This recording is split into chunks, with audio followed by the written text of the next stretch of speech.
bladder wall, not into the muscle layer, something we call very high risk, non-muscle invasive bladder cancer. So we did discuss options. We discussed some options of treatment in the bladder, and we discussed bladder removal as well. Given his commitments to his family and to the team, elected to undergo a bladder removal. We performed a full robot-assisted laparoscopic bladder removal and creation of a new bladder. And I am pleased to report that the results from the surgery are that he is cured from the cancer. You can clap, it's okay. The clapping is a good thing today to start the show. Welcome into Wire to Wire. He's Diesel. I'm Cole Bryson. That audio that you just heard, I know it was very low in volume, but I was trying to pull it just a few hours after it happened, was the doctors that gave the report today in the press conference at Colorado, giving the very good news that Deion Sanders is cancer-free. Deion was diagnosed with a bladder tumor. The tumor has been removed, and he is now cured from the cancer, as you heard from the doctor. We have a few other pieces of audio that we will get to in this very segment from Deion himself. But Diesel, this was not going to be the lead today. However, it has turned into the lead today because we learned this morning that Deion was set to give a press conference midway through the morning around lunchtime, and rumors started coming out about Deion stepping down, and we didn't really know what was happening. But after all of the dust has settled, it is good to hear that Deion has been cured from cancer. Well, they don't call him prime time for nothing, right?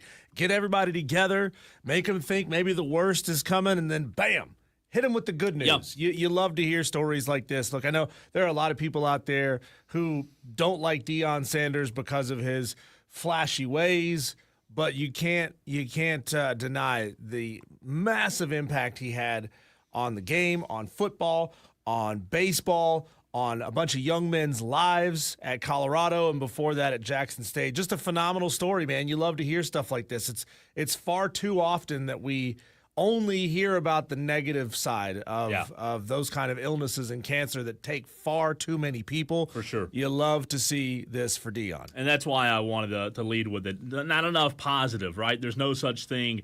I was following Trent Finnegan. He's a sports writer for Denver Sports 104.3. It's the home of all Denver sports up in that area, Diesel. Trent Finnegan did a good job today with boots on the ground in terms of covering the Deion presser.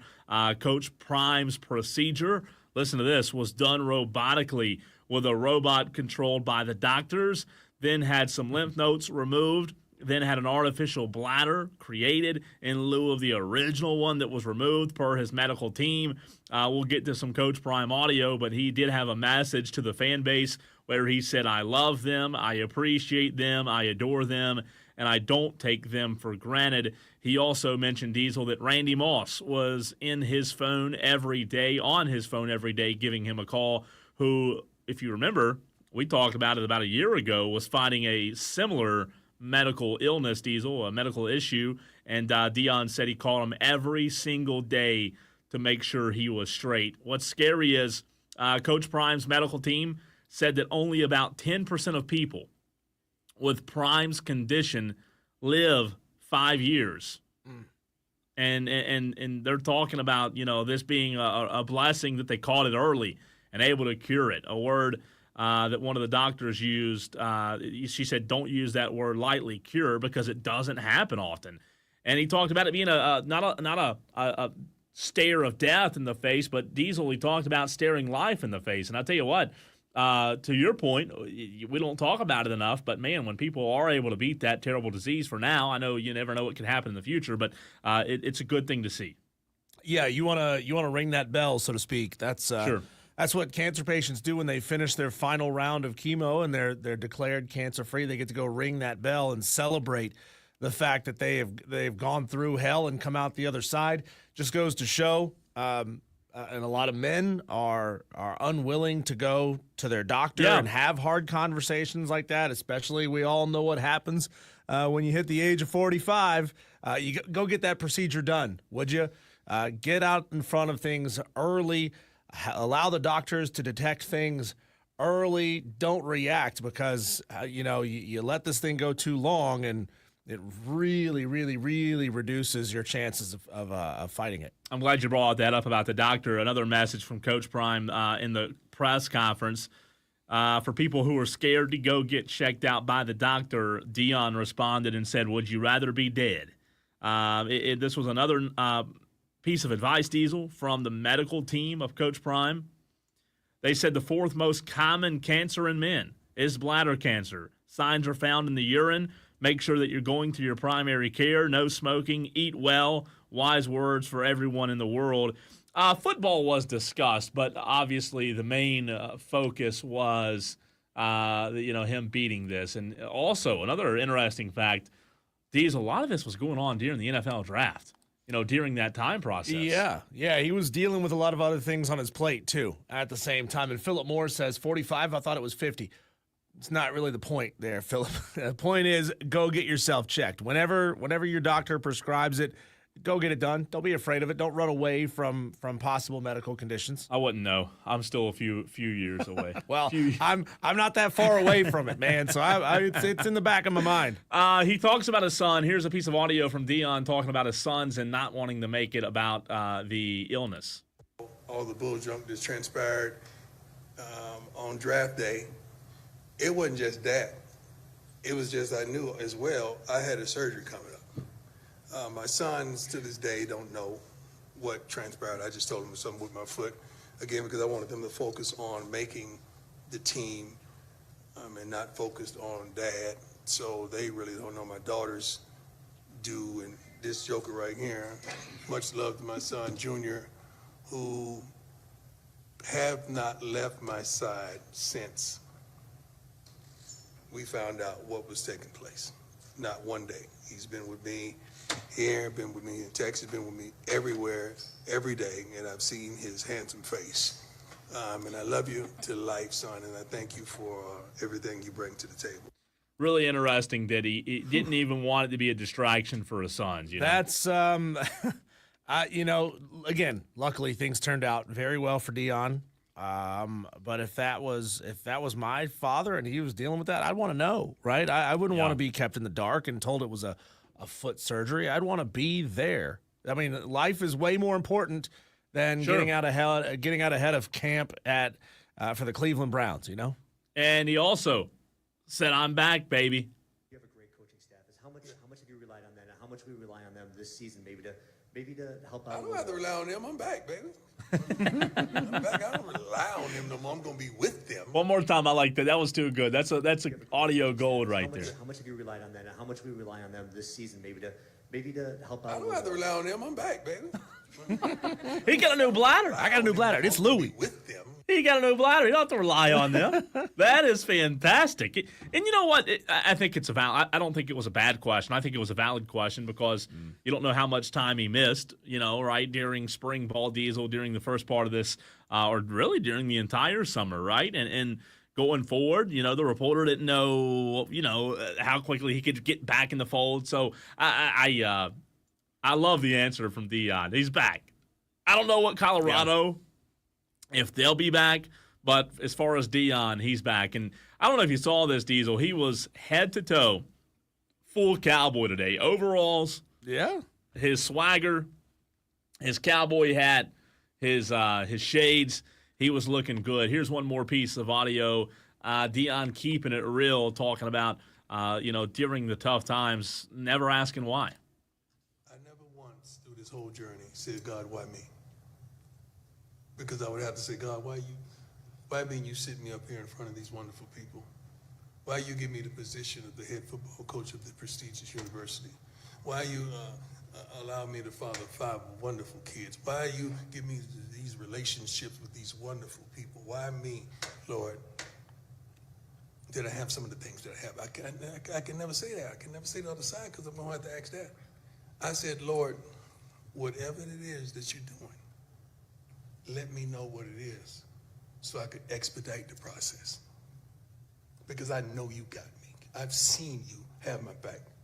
I've seen you there in the midst of storms when nobody knew I was going through hell. I've seen you guide me and bring me through. Lord, I would never say why me, but let me know what I need to do so that I can help. And there's some people out there right now dealing with the same issue or affected by that C word that we usually, when we hear that word, is normally a life sentence attached to it. But not this time. But not this time. Because God got me. You know, Diesel, you kind of brought this up earlier in the segment, but for all the people out there, and I think a lot of people at times have been critical of Deion, the coach, right?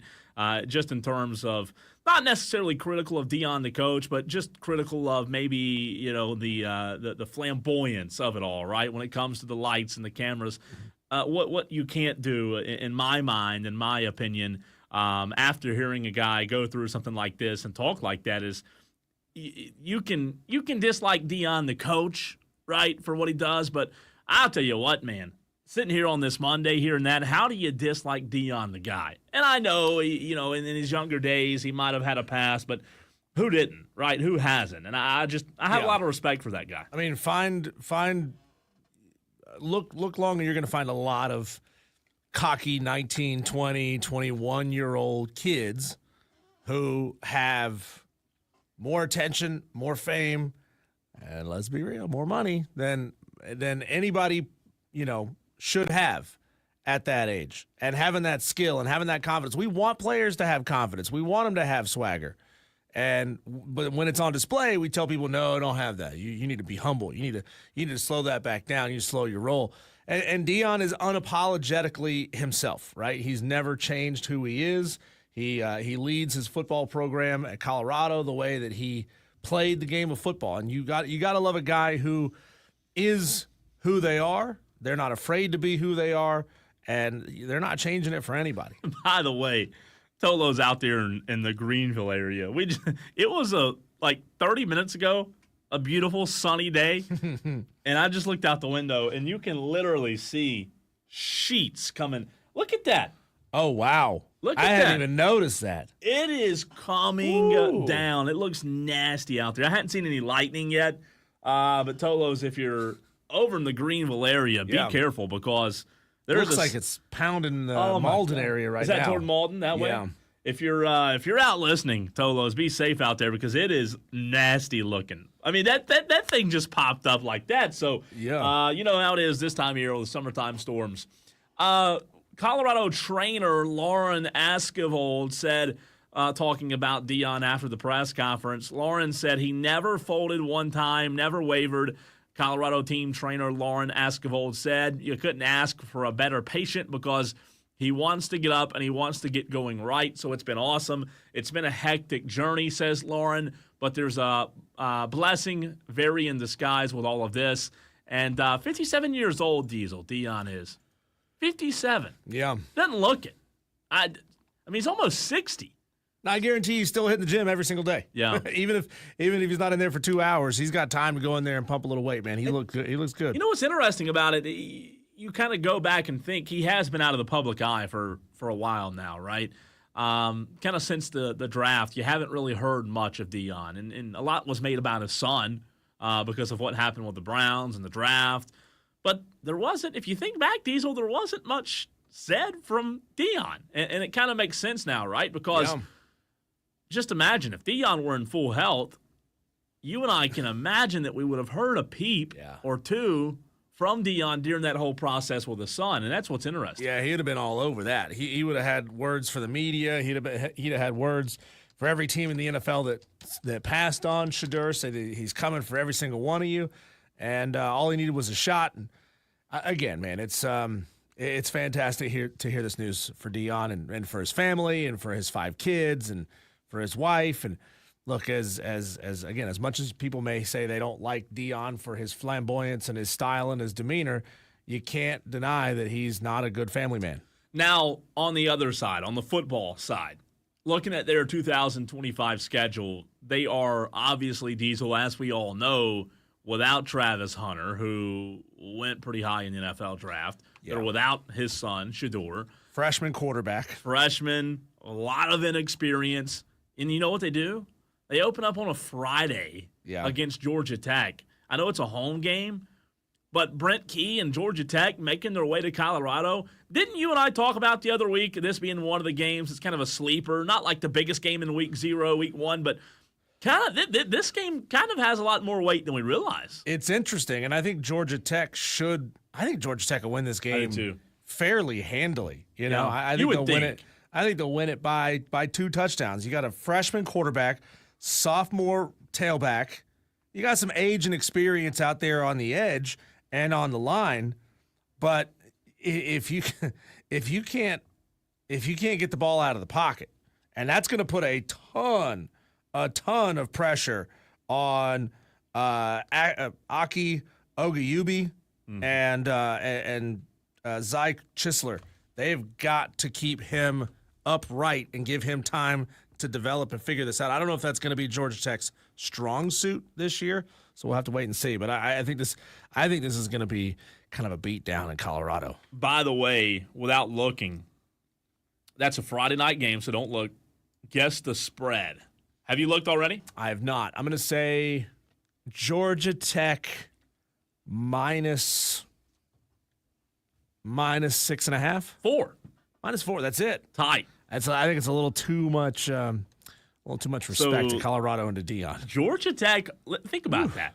On a Friday night, August 29th, which, by the way, Diesel, tomorrow is literally 1 month. We're so close, we can smell it. 1 month away from that opening Friday night, and really there are other games before that, the weekend before. Right. But Georgia Tech, Colorado is August 29th. Does that say 6 o'clock or 8 o'clock? Let's see. 8 o'clock our time. 8 o'clock our time on ESPN. Georgia Tech, Colorado. I will tell you this. If I had some of those week 0, week 1 games are a little tricky when it comes to what side you wager on, Diesel. But I'll tell you this, for us sitting a month out, I'd BTH, which is bet the house on Georgia Tech -4. I just feel good. I know it's on the road. I know you're going in. It's a Friday night game. Right? It's not a normal game day Saturday. But I don't know. Is it just me? I think I'm with you. I think because you said 2 touchdowns. Yeah. I'm thinking -4 might be the lock of the week. I there. mean, this should be the year of Haynes King in Georgia Tech, right? I mean, he's only like 40 years old. I think he's older than Prime, to be honest, when you talk about Haynes King. Yeah. He's got all the experience in the world. They Close. were a good team last year. You and I, and especially Rob Brown, have a lot of respect for Brent Key down there at Georgia Tech, and I think this is Haynes' last ride, and this may be Georgia Tech's last chance for a while to get a quarterback of that caliber. Diesel, Colorado open till Georgia Tech. They play Delaware after that. Then they go to Houston. If it were a Big 12 basketball matchup, then you would have some concern, but it's not. Then they have Wyoming, BYU, and BYU lost a lot, right, from last year's really good team. Still going to be good. TCU, Iowa State, Utah, Arizona for homecoming, at West Virginia, hosting Arizona State, and then they finish the season in Manhattan, Kansas, at Kansas State. So while Colorado lost They play a lot, anybody good this year? That's what I'm saying. Like, they lost a lot. We all know how much they're going to miss Travis Hunter. But here's what it comes down to. Do we trust that Deion has recruited well enough and used the portal? Well, maybe it's more about using the portal well enough and talent evaluation here, Diesel, that you look at this schedule. I mean, they're not going to lose to Delaware. They're not going to lose to Wyoming, or they might lose to Houston, BYU. I could see a lot of these games coming down to the wire this year. I mean, as of right now, how many ranked teams? Are there any ranked teams on here? No, I mean, it's ACC like. What was that word Chapel Fowler used last week with us talking about whose schedule was? It was a terrible schedule, and Chapel Fowler said manageable, right? Man, this is a manageable schedule for Deion. So, I mean, not to be super disrespectful to Julian Lewis, because he is a 4-star quarterback, right? But he's not. Yeah, he's not a big dude. He's 6 foot, 186, 190 pounds, depending on where you look. 4-star guy. He was the number 56 national player, which is pretty good. He was the 7th rated quarterback in his class. So he's got some potential. He's got potential. We just don't know, a whole lot about him. Maybe he'll be better than we expect. He was a Max Preps Freshman of the Year. Was he at USC at one time? Was his transfer in? I don't think so. There were a lot of people. So he's a true freshman. He's a true freshman. There were a lot of people, I believe, were talking about this guy being a prototype of Bryce Young at the college level, in terms of similarities. Hey guys, I'm Bryce Young. Well, Bryce Young, to be fair, was really, really good at the was. college level. 6'1", so not like the tallest guy ever, to your point, but we'll see. We'll see. A lot of newness. That's why I think that Georgia Tech will be. Oh, he went to Carrollton. That's a powerhouse in Texas. He was Gatorade Player of the Year. Oh wow. Oh no, this is He's from Georgia. Carrollton, Georgia. So it's not Carrollton, Texas. It's Carrollton, Georgia. He's 14-1. They lost in the state championship game. By the way, Diesel, 6A state title game. 48 touchdowns in high school in a senior season. Think about that. That's pretty good. It's pretty impressive. So, I mean, like, to your point, they might be pretty good. I don't know if this guy is Shedeur Sanders good, but to be fair, like we said, you can't just completely dismiss the fact that Deion's still a good recruiter and still can use the portal. Good news is, like you were saying before, he gets a lot of the traditional Big 12 powers when they're down. You're getting a down BYU. TCU seems to be like they're going to be pretty solid. You're getting a down Utah, a down Arizona. What is Houston? Houston. Yeah. It's Wire to Wire with Diesel and Cole Bryson. When we come back, since you said it, Cole, we're now just a couple of weeks away. We're 4 weeks from the first full week of college football, but we're 3 weeks away from the Upset Picks Challenge beginning. We'll run you back through the rules of the Upset Picks Challenge, and I'm going to give you my completely 100% spoiler-free review of Happy Gilmore 2. That's next.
We waited 29 years for that.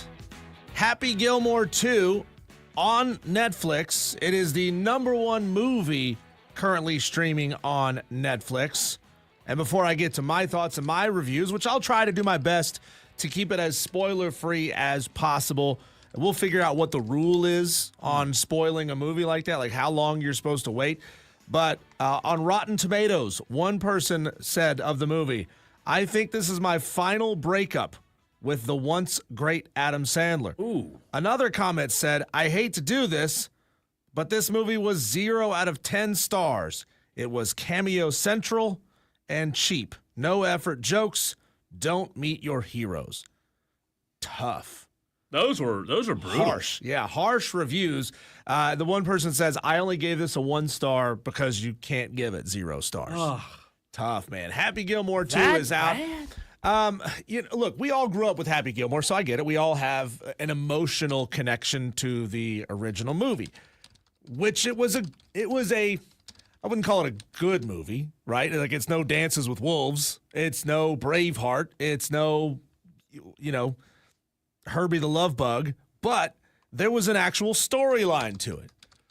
A hockey player who figures out he can hit the ball a mile, and then he teams up with a very attractive woman that helps him figure out how to manage his game and go out there and win a tournament, right? That's all. Movies back then didn't have to have these crazy premises that had a lot to it. And Happy Gilmore 2, Cole, unfortunately, I think it falls victim to all of Adam Sandler's worst tendencies when it comes to his Netflix movies. Like his theatrical movies, awesome. Hustle, great movie. Uncut Gems, great movie. They were actual real good movies. But when you look at Adam Sandler's other recent output, like Hubie Halloween and his other Netflix, like direct to Netflix movies, they're terrible. And this movie, unfortunately, falls too much in line with those terrible direct-to-Netflix movies. Yeah, I watched it over the weekend. I'm not as harsh on it as the people that you read the comments of, and I believe as harsh as you are, Diesel. I thought it was – here's the way I look at it. Did I think it was a great movie? No. Did I think it was a terrible movie? No, I don't think it was a terrible movie. It made me laugh. Like, if I sit through an entire movie and I can't laugh – if it's supposed to make me laugh, I do think it's a bad movie. So the fact that I was able to sit down and watch it and laugh, I enjoyed it. I do think there were parts that were kind of cheesy, kind of dumb, trying not to your point, not to play spoiler. Yep. But there were parts where I thought were just funny, like dumb funny. And dumb humor doesn't relate to everybody. Like the John Daly was kind of dumb funny, right? Yeah. But it was funny, and I didn't hate it. So I would probably land somewhere in the middle. I did like the fact that the movie had some, there was an implied, 30-year career for Happy Gilmore in between when he won the gold jacket at the end of the first movie and then to that point, because he had won a bunch of tournaments. You could have easily have written it also as saying he won one golf tournament, that was it, right? And he's just been kind of a nobody ever since. But that's not the way they chose to treat this movie. I don't know, man. I know a lot of people were into it because of all the cameos that they put in. And they put in a ton of cameos. Even a few that, like, if you're not into, like, all elements of pop culture, there's a handful of those cameos that are just going to go right over your head. And you're not going to get. I'm not that, like, enamored with cameos. To me, it's like jangling keys in front of a baby to try to get their attention. Or to me, it was like the cinematic equivalent of a mobile that you hang over your baby's crib and like, oh, look, there goes Rory. Oh, look, there goes Eminem. Oh, look, there goes Bad Bunny. And I'm like, that doesn't do anything for me. I did think, speaking of the cameos, there were a lot. And you and I talked about it before it came out, that we kind of feared it would be just a cameo 2.0 Happy Gilmore. And in a way it was, but I do think, like, I think some cameos were better than others. Like, I love John Daly, of course, but I think he's one of those that you're always going to love. I thought the scene, again, not to spoil it, but the scene, Diesel, of the gold jacket dinner, I thought that was kind of a dumb funny, Xander Schauffele trying to be. I mean, it wasn't funny because he made it funny. It was like he was kind of stupid about it, right? And then I will say, the part that I thought was the coolest part of the first part of the movie was Blondie. The fact they were able to recreate that and it kind of looked the same in terms of the guy that Adam Sandler choked out. I thought that was funny. Yeah. And then I'll tell you this. Yeah, that's been an internet meme for the last 30 years. Blondie, yeah. His caddy. And again, Tolos, if you haven't seen the movie, we don't want to ruin that part of it, but this has been out there in pop culture for like the last 15 years. People have been talking about the resemblance between Blondie, his caddy in the first movie, and another professional golfer. Yeah, we don't have to say his name because I don't want to spoil it, but like they it was funny. And then I love the part where again, I'm trying to tell it without spoiling it. But look, if you hadn't watched it and you don't want me to spoil it, then turn the radio off for like 10 seconds. But the whole Whaler thing, becoming the caddy, that was funny to me. Like he's asking Adam if he needed breadsticks, when they were on the course. Like constantly there were asking everyone. And then when he picked up the bag and Adam was like, "Hey, it has a strap on it." Like there were moments that were just dumb funny. You don't have to bear hug the bag. Hey, people who don't play golf, I mean, I can't imagine how anybody who has never played golf before wouldn't look at that big old strap and say, "Oh, that's what I'm supposed to use to pick this thing up with." Now, I will say, I have a couple of buddies of mine who are golf guys that play golf almost every day, and they liked it. So I think it's mixed reviews, and I think that's the way we are now with Adam Sandler. Like, I think Adam Sandler has become a mixed review, not because people dislike him, but he's like anything, Diesel. Once you're around for so long, people just kind of it grows on people, and he's been around for so long now. I mean, and that's sort of a trope of Adam Sandler movies, and he leans into it. He's like, I got famous, so I'm going to bring all my buddies along with me. All the other comedians that came up with the same time as him, with Saturday Night Live and the stand-up comedy circuit. He made it a point to bring all those guys with him in some way, shape, or form throughout his career, and that's commendable. But when it gets to the point where you've got like 30 famous comedian friends and you've got to find a role for every single one of them in every single one of your movies, then to me it's less about making good movies with a good story than it is just finding a way to shoehorn Nick Swardson into a movie or to shoehorn Rob Schneider into a movie, especially when they started crisscrossing some of the different movie franchises. Mm-hmm. They're like, why? Well, come on, man. These are two different universes. Don't mix these two together. I will say, I didn't love the way that the wife died. I thought that was kind of like silly, dumb. Big spoiler. Good God, well, Cole. I didn't tell how she died. But it's a half spoiler. I said turn the radio off.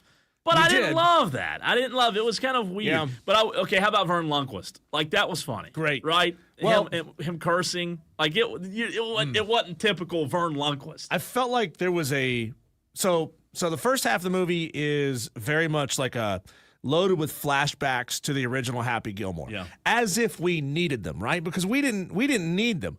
We all have seen Happy Gilmore before, and most people have seen Happy Gilmore before. So a lot of that was unnecessary fluff and padding to fill this thing out, which meant that the first half of the movie's story was fairly weaker than it needed to be. But then the second half of the movie is where it really just goes off the rails for me. Now, they made it a point, and I won't tell you how if you haven't seen the movie. So again, no spoilers. It's hard for me to talk about a movie without spoiling it. I'm sorry. They made it a point to make fun of Live Golf in the second half of the movie. They didn't directly make fun of Live Golf, but they indirectly made fun of Live Golf. And they used Live Golfers to do it, which might be the best part of the whole second half of that movie. They had Bryson DeChambeau. A couple other Live Golfers were in that part of the movie directly making fun of the absurdity of Live Golf. Certainly they blew it up to Caddyshack 2 times a million kind of proportions. But I'm shocked that those guys were willing to do that, right? And I also kind of thought, speaking of Live, I kind of thought I know what you're talking about in the second half of the movie, making reference to it, but I also felt like they didn't intentionally try to make the first half of the movie about, you remember the guy that approached Adam about, Yes. I kind of Yes. thought that was Liv-ish, right? Like Right. Liv-like. He was kind of looked at as the bad guy, and A little bit like Liv, a little bit like, God, now I'm blanking on it. Shows how culturally important it was. What was the name of the TGL, the Tiger TGL, Golf League? yeah. It's kind of making fun of Liv and TGL. yeah, it was interesting. Again, it was one of those movies like where there were good parts and there were bad parts. I didn't hate it. I didn't love it. I don't know if I'd watch it again, but it was interesting. It was different. I will say that. I feel like as they were planning out the second half of the movie, the first half made sense how they got there, but when they were planning out the second half of the movie, it's like every idea, the first thing somebody pitched to Adam Sandler, he's like, "Yeah, let's do that." Oh, you wanted to be this level of absurdity? Yeah, let's do that. Yeah. Well, this storyline over here is absurd. Yeah, let's do that. Yeah, let's do that. Kind of like a dog chasing its tail. So Did you when John Daly in the front part of the movie when he was watching fantastic the in it. TV show that So I'm not good. going to reference? Did you think back to our conversation about that TV show on the show? I'm trying to remember exactly what we He watched was in now. the garage, Yeah. and he was like, "Hey, come watch. Look at me." Oh, yeah. And we had talked yeah, about yeah. that of why, Yeah. you know what I mean? And that was Hey, funny. that show that you're talking about is huge. It's huge. And bros apparently really love watching that show. So turning John Daly, as much of I don't know if you could turn John Daly into more of a bro than he already is. Yeah. But they broed up John It was Daly to funny. the point. It was good. It was good. I just think there was a gigantic lack of an actual cohesive storyline throughout the entire movie. It was a lot of callbacks. It was a lot of references back to other Adam Sandler movies, and then they went absurd for some reason with CGI in the second half of the movie that didn't make a lot of sense. The original movie was released or made for $12 million. They had a reported $30 to $40 million budget. Wow. This time around, and I'm pretty sure most of it was spent just trying to get Rory in the movie. How much was that second? But 30 to 40? Between $30 and $40 million, the budget. Which I don't know where that Wow. ranks as far as Netflix movies goes, because most of their stuff they Yeah, it's make low. on the relative cheap. But I think it would have been a lot better without all the CGI silliness towards the back half of that movie. Didn't realize that. It does seem like a lot of money. It really does. Diesel, we might have briefly mentioned this last week, but if you haven't heard this story from David Hell, Virginia Tech looking into tampering from a North Carolina Central coach, you've got to hear this, because if you're a college football fan, I want to know what your thoughts are on this story. This is a wild one. We'll tell you what it is next.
college football, it's so pure, nothing bad happens, and you never have to worry about, another coach on your sideline, right?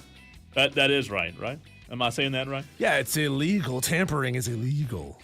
Nothing bad happens in college football. Nothing illegal happens in college football. It's pure.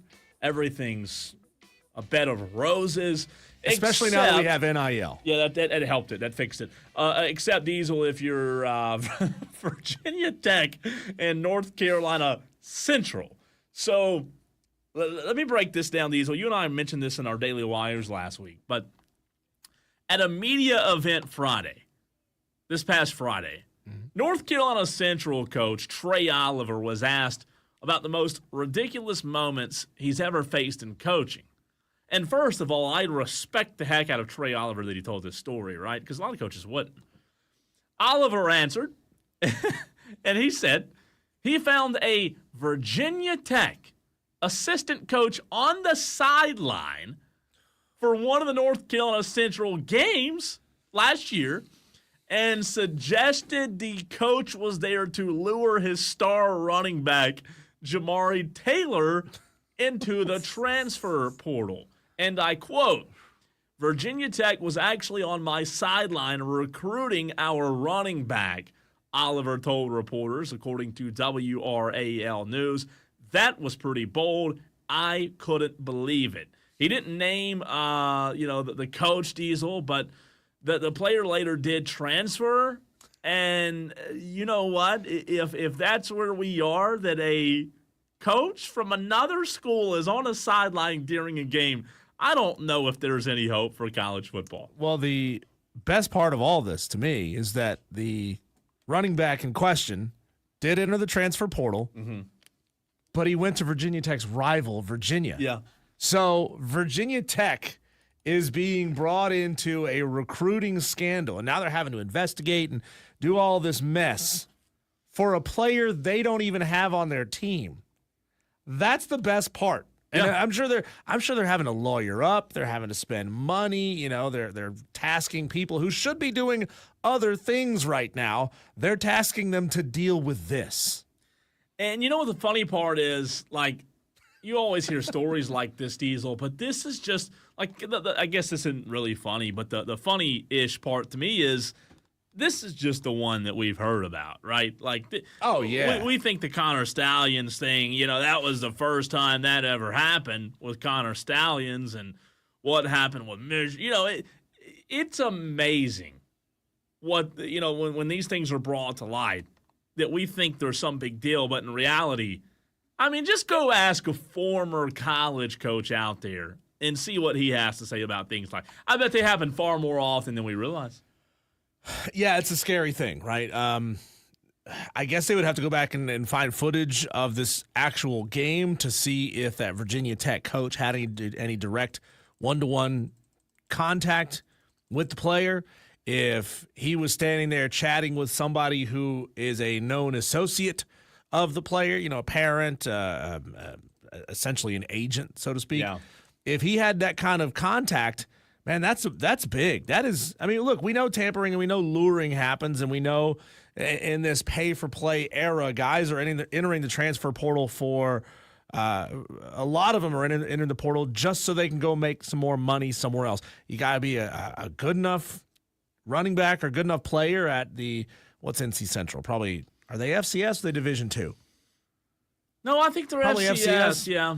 Good FCS players, they get bumped up to mediocre, G5 or good G5 or mediocre Power 4 teams. And then, some of them will just bolt. And look, you and I both were very, very critical and have been very critical of Dabo's resistance to using the transfer portal. But there is something to be said for that level of loyalty because it keeps guys loyal to your program. Look at Juice Wells. He was at James Madison first? South Carolina nabs him. He's around for a cup of coffee, picks up 3 touchdowns, and then poof, he's off again for more money somewhere else. So, it's kind of be careful what you wish for. You bring in a guy like that, he's going to turn around and do the same to you for more money at another school. Yeah. It's like you don't marry the girl that cheated on her boyfriend with you because she's just going to go ahead and do the same thing to you. Real quick, with somebody else. Funny story before we run to a break. Speaking of wild stories, Diesel, I was at the coaches clinic today at the Greenville Convention Center yesterday and today, and today I ran into Shane Beamer, and he looked at me puzzled after we talked for a quick second, shook his hand. He looked at me puzzled, and he said, "What did you just do last weekend?" And I looked at him like, that could be a scary answer. Like, I didn't know if it was a trick question. This was today, like 4 hours ago. And I said, "What are you talking about?" He said, "I saw something on Twitter."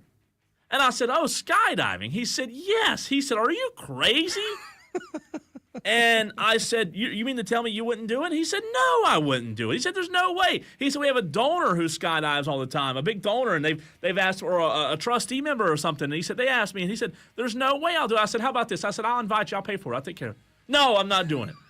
Shane Beamer declined my skydiving today. Can you believe that? Smart man. I mean, come on. Who does that? I love Coach. Just because your chute opened this time doesn't mean it's going to open next time, Cole.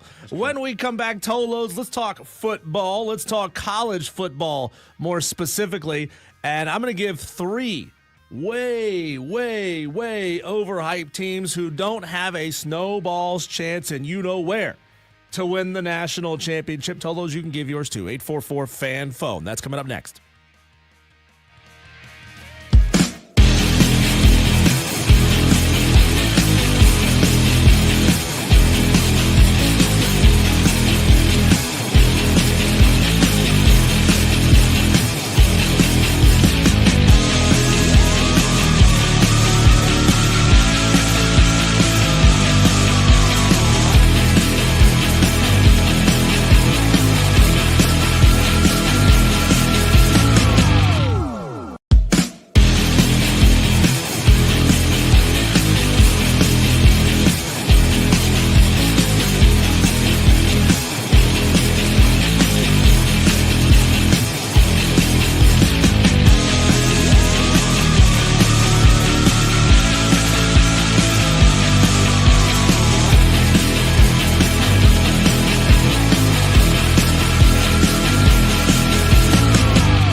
picking a preseason top 25 this year is tough, Cole, because there's a lot of teams that are loaded with a lot of five-star talent, a lot of good players, concentrated at a handful of schools. But almost every single one of the favorites who are currently sitting in the way too early top 25 have some major warts on them. And it makes it really hard to pick those teams to go on and win the national championship. You know, as well as I do, you know Lee Corso. What's Lee Corso's famous catchphrase? He's got Not so fast, many. my friend. Oh, yeah. Where he would refute something that Kirk would say. He would refute something that Desmond would say. Well, a lot of these teams that are preseason top 25, and these have shifted and moved, I look at and say, I don't think there's a strong chance for them to go win it all. And I can make a case for why they don't stand a chance. Preseason top 5, Cole, Ohio State, Notre Dame, Oregon, Texas, Penn State. You want to go top 10, you add Georgia, Arizona State, Boise State, which is crazy, Tennessee, and Indiana to this list. And it's hard to look at some of those schools and say, there's a good chance that that team goes and wins a national championship this year. Yeah. I might have been looking at a wrong list. Texas, Ohio State, Penn State, Notre Dame, Clemson 1 through 5, Oregon 6, Georgia 7, LSU 8, South Carolina 9. That's the highest I've seen them so far. And Tennessee number 10, which is super high also. So I'm going to give you 3 teams right now that don't stand a chance to win the national championship, and I'm going to tell you why. You can refute me if you want to, Cole. You can tell me why I'm wrong, and you Tolos at 844-FAN-PHONE, 844-326-3663, or on the stream, Facebook, Twitter, and YouTube, can give your way too overhyped teams that don't stand a chance to win this thing. I'm going to start. Don't stand a chance. Don't stand a I like chance, it. and I'm going to Okay. tell you why. Fire and brimstone. Number 1 on my list, the Buckeyes of Ohio State. They don't stand a chance, and I'm going to tell you why. Tell me why. Tell me why. 2 words. Matt Patricia. Matt Patricia steps in to take over for the defensive coordinator spot after Jim Knowles heads over to Penn State, after Tom Allen heads down to Clemson.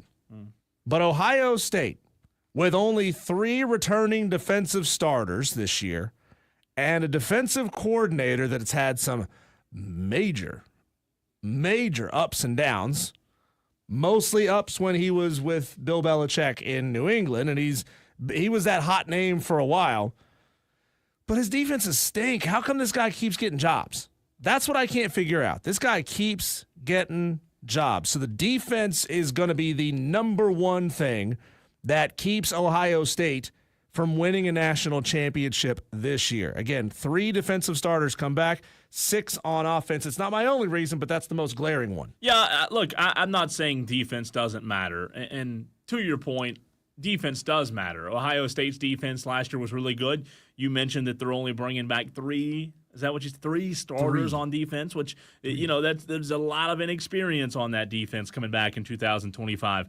However, if I were to, and look, I don't totally disagree with you that the defensive production might drop off a little bit. Jim Knowles is a really good defensive coordinator. However, if I had to refute you, Diesel, on why Ohio State can win a national championship, they have the best player in the country on the team still. And while that best player in the country, in my mind, doesn't play defense, I do think that Jeremiah Smith is a big enough time college football player to be one of those like Lamar Jackson kind of take over a game type players to where, you know, Louisville won some games when Lamar Jackson was there that Louisville really didn't have any business winning. However, there was a guy playing quarterback named Lamar Jackson, Diesel, to where he could just make Superman-like plays, and guess what? They'd win the game. They almost beat Clemson, right? But here's the problem. Lamar Jackson was a quarterback, and he touches the ball on every single play. your wide receiver here might touch the ball one every 3 plays. Well, if I was offense coordinator, he'd touch every play. Yeah. He would touch the ball He'd every throw it- play if I was the OC. You throw it to Smith all the time. He'd play. Yeah, I mean, I would. And look, I get that. And they got essentially a rookie, an untested quarterback in Julian Sayin, who redshirt I get freshman. it, very highly touted guy. But what if, Cole, it takes him 5-6 games to figure it out? Figure what out? Figure out how to be Julian. Throw it up. Throw the ball in the But air. if he can't get it close enough, you can't get the ball in Jeremiah Smith's hands. Do I think Ohio State will be as loaded as they were last year? No. I don't think they're going to be as loaded these. If I had to pick a national champion right now, it wouldn't be Ohio State, to be fair, just so you know. However, I just look at that guy. And look, I also look at Ryan Day. I think that there might be question marks. I think I might agree with you when it comes to Matt Patricia. But I do look at Ryan Day and say, you know what, this guy, to me, he was proven before he won a national championship. Diesel, you and I have talked about it for the last year of how much we think of Ryan Day. And I think this guy's one of the best, if not the best, coaches in college football. And, we'll see. Julian Sayin might have a few games where he has to kind of get his legs under him. But at the end of the day, Ohio State still has uber-talented players at every position. Texter says, take a look at who Matt Patricia's mom is. Well, Matt Patricia's mom just so happens to be Sheila Ford Hamp. Should I know who that is? She is the principal owner and chairwoman of the Detroit Lions. Okay. You ever heard of them? Yeah, I have. Once or twice. So, I mean, Matt Patricia gets jobs because he's got famous relatives, right? Maybe a little nepotism keeping him in big jobs in the NFL. I'm not saying that Matt Patricia's dumb. I'm just saying that his defenses have not been good. And he was great in New England, and he's kind of flirted with that top 10 defense at a couple of different stops, but he's also had some historically bad defenses too. And I would even say, Diesel, to your point about Ohio State, if I had to give a reason to why I'd agree with you, tell me if I'm wrong here. Didn't they lose Chip Kelly as well? Yep. So I think OC, that's going to matter. New DC, new quarterback. Yeah. Look, Brian Hartline's been in the program for a couple of years. He's never been the primary play caller. He was the OC, maybe the co-OC a couple of years ago. But I do think losing Chip Kelly is a big deal. I think Ohio State loses 3 games this year. 3 regular season games. And Texas is one of them, I guess. Texas is one of them. T-Swizzle says, I think Texas runs them out of the stadium. No. I've got them losing. No. I got them losing to Texas. Scrambling? No. I got them losing to Texas, Penn State at home. Penn State coming off a bye, by the way, and at Michigan. They've lost 2 in a row in Ann Arbor. They've lost 4 in a row against Michigan. 3 out of their 4 losses, their last 4 losses against Michigan have been outright upsets. Michigan is their boogeyman. You know, Michigan's their Boba Yaga. It's their John Wick. They can't get past Michigan right now. You know, I don't know. The Penn State's interesting. It is. You say that game is it's home. It's a home game for Ohio State, so that does help. They also get a bye in that game too. They've won 8 straight against Penn State. Yeah, I mean, would I be shocked if Ohio State wins or loses 3 games? No, but here's the reality of it. I think they lose at least 2 of those, and they might lose 3. And here's where it gets fun. Are you looking at a 9-win Ohio State with losses in all 3 or 2 out of the 3 biggest games, with wins over Grambling and Ohio and Minnesota? Are you putting them into a college football playoff? They might miss the playoff. They'll miss it at 9-3, but I will tell you this. Let's say they only lose 2 of those. They're 10-2 going to the playoff. The last thing that I would want to see is Julian Sayin, a redshirt freshman who's got confidence under him late in the season. So not to say that it would shock me if they lost 2 games, but who knows? They lost 2 games last year and took home the gold, right? Took home the trophy. It's not to say you're not a really talented team. You can have a blemished record and be a really, really good football team, but you gotta be good enough over the course of that 12-game season to get into the playoff. So I'll say, and then all bets are off. To put a bow on Ohio State for you, I'll say Would I pick them to win the national championship today with my own money? No. Would I put it past them? No. So it wouldn't surprise me because at the end of the day, Ryan Day's done an incredible job recruiting and using the portal. So I still think they're going to be pretty good. Pat Patricia, this is another texter, same one as before, said Pat Patricia's mom had a famous horror movie based on her family. Don't call her that. Her horror name movie. is. I did notice that her middle name is Ford, i.e., Detroit, Michigan. Yeah. Fords is like she related might to be Ford. like, Ford. She might be okay. That's Henry! Pat's like, go ahead and fire me, man. I don't care. Her I am uncle's literally Henry and her related mom's to a owns Ford. his mom owns the Lions and his uncle's Henry. I just rewatched Ford versus Ferrari last weekend, 2 weekends ago. So good. So good. If you need a sports movie that's actually good, not Happy Gilmore 2, that garbage film, go watch Ford versus Ferrari again. Still haven't seen F1 yet. I need to. Real quick before you move on to your second and third team, T. Swizzle is upset here. He says, I want to know why Carolina's so hyped. Sellers is nasty, don't get me wrong, but literally that's all they have. He's going to try to carry him the entire season. Ooh. He's not wrong. He's not entirely wrong. The defense is going to be pretty weak this year. Think so? I think they've got some solid receivers. Ooh. Solid, but it's going to be on Lenoris to carry this team. I don't know if I agree with that. He gets injured, if he gets hampered and slowed down a little bit, oof. And against a brutally tough schedule. I still think Dylan Stewart's maybe the best defensive player in the country. I didn't say they didn't have anybody on defense. Yeah. They just lost. They put 5 guys in the first 4 rounds They last lost year. a lot. They did. They lost a lot. And he also says their O-line is weak. My number 2 team on my list, Cole. It's the team that Ohio State's going to lose to start the season. Ooh. I don't think Texas has a chance to win the national championship. Are you kidding me? Because I've got this feeling, and I told Inside you my bones. with the Happy Gilmore 2. I'm not enamored by the jangling keys. I'm not really sold on Arch being this all everything just because his last name is Manning. The season sets up for them very well. 84% chance as of today to win and get in the national to get into the college football playoff. Yeah. But they're projected to only win 10.4 games. And the number usually used is something and a half. So if they're projected to win 0.4, they're projected to lose that game. So they're projected to lose 2 regular season games. And I think they're going to lose. I think they're going to lose to Florida. I think Texas is going to lose to Florida.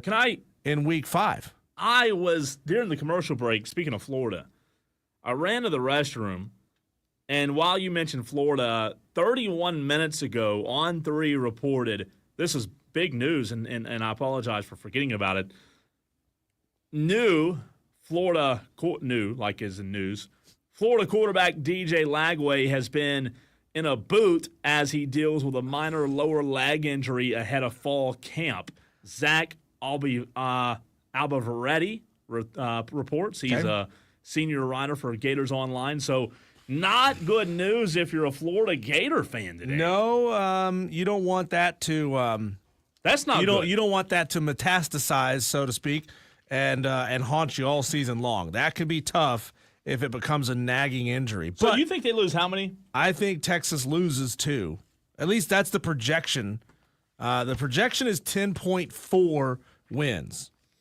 So might as well just be 10 wins, right? So you have them losing to Florida and who? Georgia? I have them losing Florida and Georgia, yeah. As a matter of fact, I do. Right on that line somewhere? Yeah. Georgia so line. Texas was held to 20 points or less 3 times last year, and 2 of those times were against Georgia. They won't have played in an insane, raucous environment between the Florida game and the Georgia game. It's going to be like 4 or 5 weeks. So I think they're going to be a little bit soft by the time they head down to Athens. To rebuttal this Texas take, I think that when you look at what Steve Sarkisian's done in terms of just loading this roster with talent, aside from Arch Manning, I think this team's just too talented in every area. And look, they do have a tough schedule. They do open with the reigning national champs. And I think that'll still be a close game, personally. I think that'll be a good game. But ultimately, when you look at them going to Georgia, could that be would I be shocked if you're right, he's only lost 2 games? I wouldn't be shocked. But ultimately, the college football playoff is littered with 2 lost teams, and one of those 2 lost teams is probably going to win it all. And look, if you told me that Texas was a 2-loss team, a battle-tested 2-loss team, I still think this is a national championship contender, and I think they should be one of the favorites. I think they are the favorite. I think they are. They should be. I think Arch is going to take a bunch of sacks off the edge. They've got a sophomore playing right tackle who only played 65 snaps last year. They've got another sophomore left tackle, Trevor Goodsby, who only played in 2 games last year. Not to say that those guys can't end up being really good, because if they were recruited to Texas, clearly they're good players. But can they step up and play that well against an SEC schedule? Is that going to force their tight end and their running back to do a lot of blocking for Arch? Does that make them one-dimensional offensively? I mean, there's deficiencies on that offensive line in front of a first-year starter who's so overhyped. I mean, they were talking about him on SportsCenter when we came in. And Steve Sarkisian was saying Arch Manning is about as smooth and calm and collected as it gets. And he will be a really good quarterback one day. I just don't know if by the end of the season it's going to be this year. Yeah, I'll rebuttal. I'll say I think Texas is a contender. I don't think Arch Manning's overhyped. I think by the end of the season you'll see that Arch is the best quarterback, top 3 quarterback in the country with Caden, Garrett, and Nussmeier. But I just think ultimately they have – if this team loses more than 2 games, that's the ultimate failure. They have too many weapons.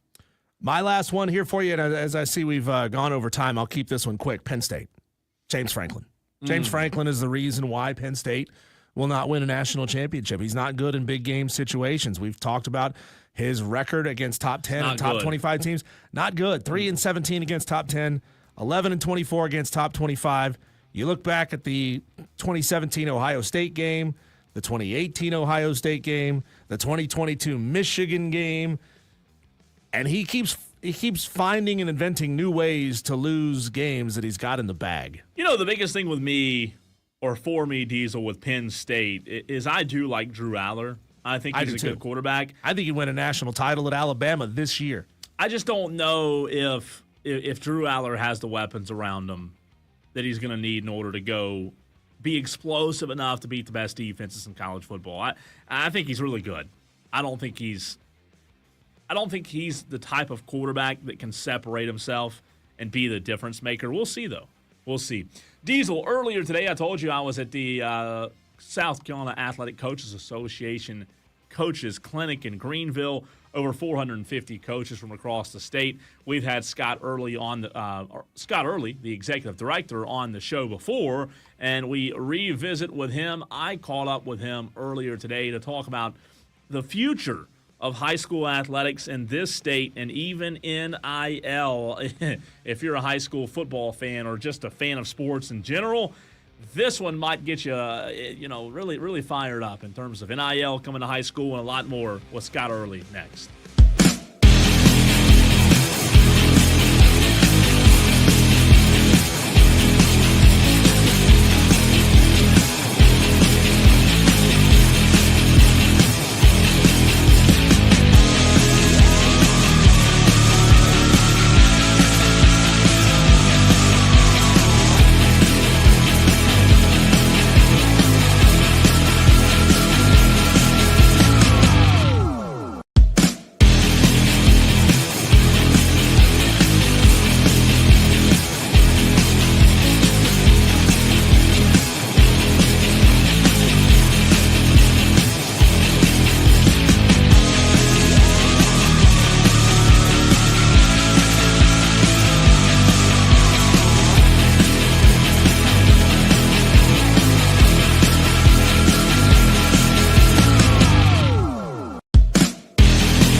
Play it.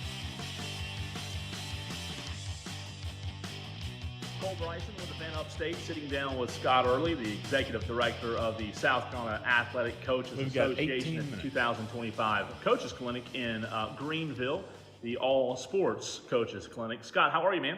I'm great, Cole. Hope you are. Absolutely. Always appreciate you hopping on. Fan Upstate, 97.1 in Spartanburg, 97.7 in Greenville on the Odyssey and iHeartMedia app as well. Let's talk, before we dive into the weeds, talk about this clinic, what your role is with the South Carolina Athletic Association in the clinic in terms of what this year looks like, but also what the years to come look like. Well, really, my role's easy. I'm trying to make 4,500 people in 4 days have a great experience and leave here happy and be able to collaborate with, to meet all-time friends and hopefully to learn something along the way. I don't think that the future is at all a dilemma because I'm a guy that thinks change is good. Yeah. But with the moving target of school starts and the financial things that it takes to pull this off, next year in 26 and 27 we'll be in Greenville. Then in 28 and 29 we'll be in Charleston. Then in 30 we'll be in Columbia. So we're booked, but we're booked in a different way. We're actually going to be a weekend clinic. So Friday, Saturday, Sunday, clinic all day Friday, all day Saturday. Then on Sunday, have a huge general session with everybody involved, and everybody goes home. Yeah. And then the good thing is, Charlie Winsky at the high school league, who's awesome, has worked closely with me, and we've come up with a mathematical equation that would put the clinic ahead of the dead week through 2050. So that means for our coaches, I remember back when I was coaching, it was always tough to leave the clinic on Wednesday, and then Thursday you paint the field, and Friday you practicing ball. Yeah. And then you don't see your family again until December if you do well. Yeah. So with this format, you'll be able to go home, you'll have a close week where you can go on vacation, see your kids, see your family, and sort of, have the great experience at the clinic. But sometimes you go on vacation, you got to take another vacation to recover from the vacation. Our coaches are going to be able to do that. And we think the new format and the fact that going back to Charleston for our lower state members is going to rejuvenize this entire clinic. Scott, I think one of the biggest questions people have in our listening audience is we talk a lot about the high school league, but you guys with the South Carolina Athletic Coaches Association, for somebody out there that doesn't know, what's the difference and what's the correlation relationship between the two? The high school league is the elected party by the body to be the unbiased manager of athletics in the state of South Carolina. And they're viewed more as the police or the guys that get you when you break rules and deals with eligibility and all these things.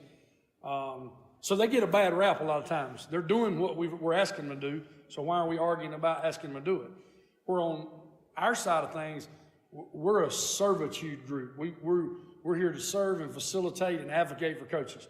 We have now almost 7,500 members. Each one of their kids, when you have a child and you're a coach and you're a member of our association, they get a $500 scholarship the whole time they're in college, every semester, as long as they have above a 2.0. They get $2 million of insurance coverage from the time they get in their car in the morning to the time they come home at night. $1 million is on the legality side, with all the lawsuits in the world today, and the other millions on the injury side. Mm-hmm. So it would take over when your insurance, then obviously our all-star games. I think when you look at our organization, it's one of the best things we do in the country. Yeah. Our all-star games are awesome. So the all-star games, the all-star selections, the coaches selections, all those type things is what we do. And that sort of sometimes, like you said, it probably prompted your question. Especially young coaches, they get confused. Like, okay, well, what's the difference in high school league and coach association? Layman's way to put it, they're the entity that keeps everybody in line. We're the entity that serves everybody. Is there, during or throughout the course of a school year, with you guys being two different entities, how much work is done together? Obviously, there's work done in separate entities, but do you guys work together in a lot of things? In the past, not so much.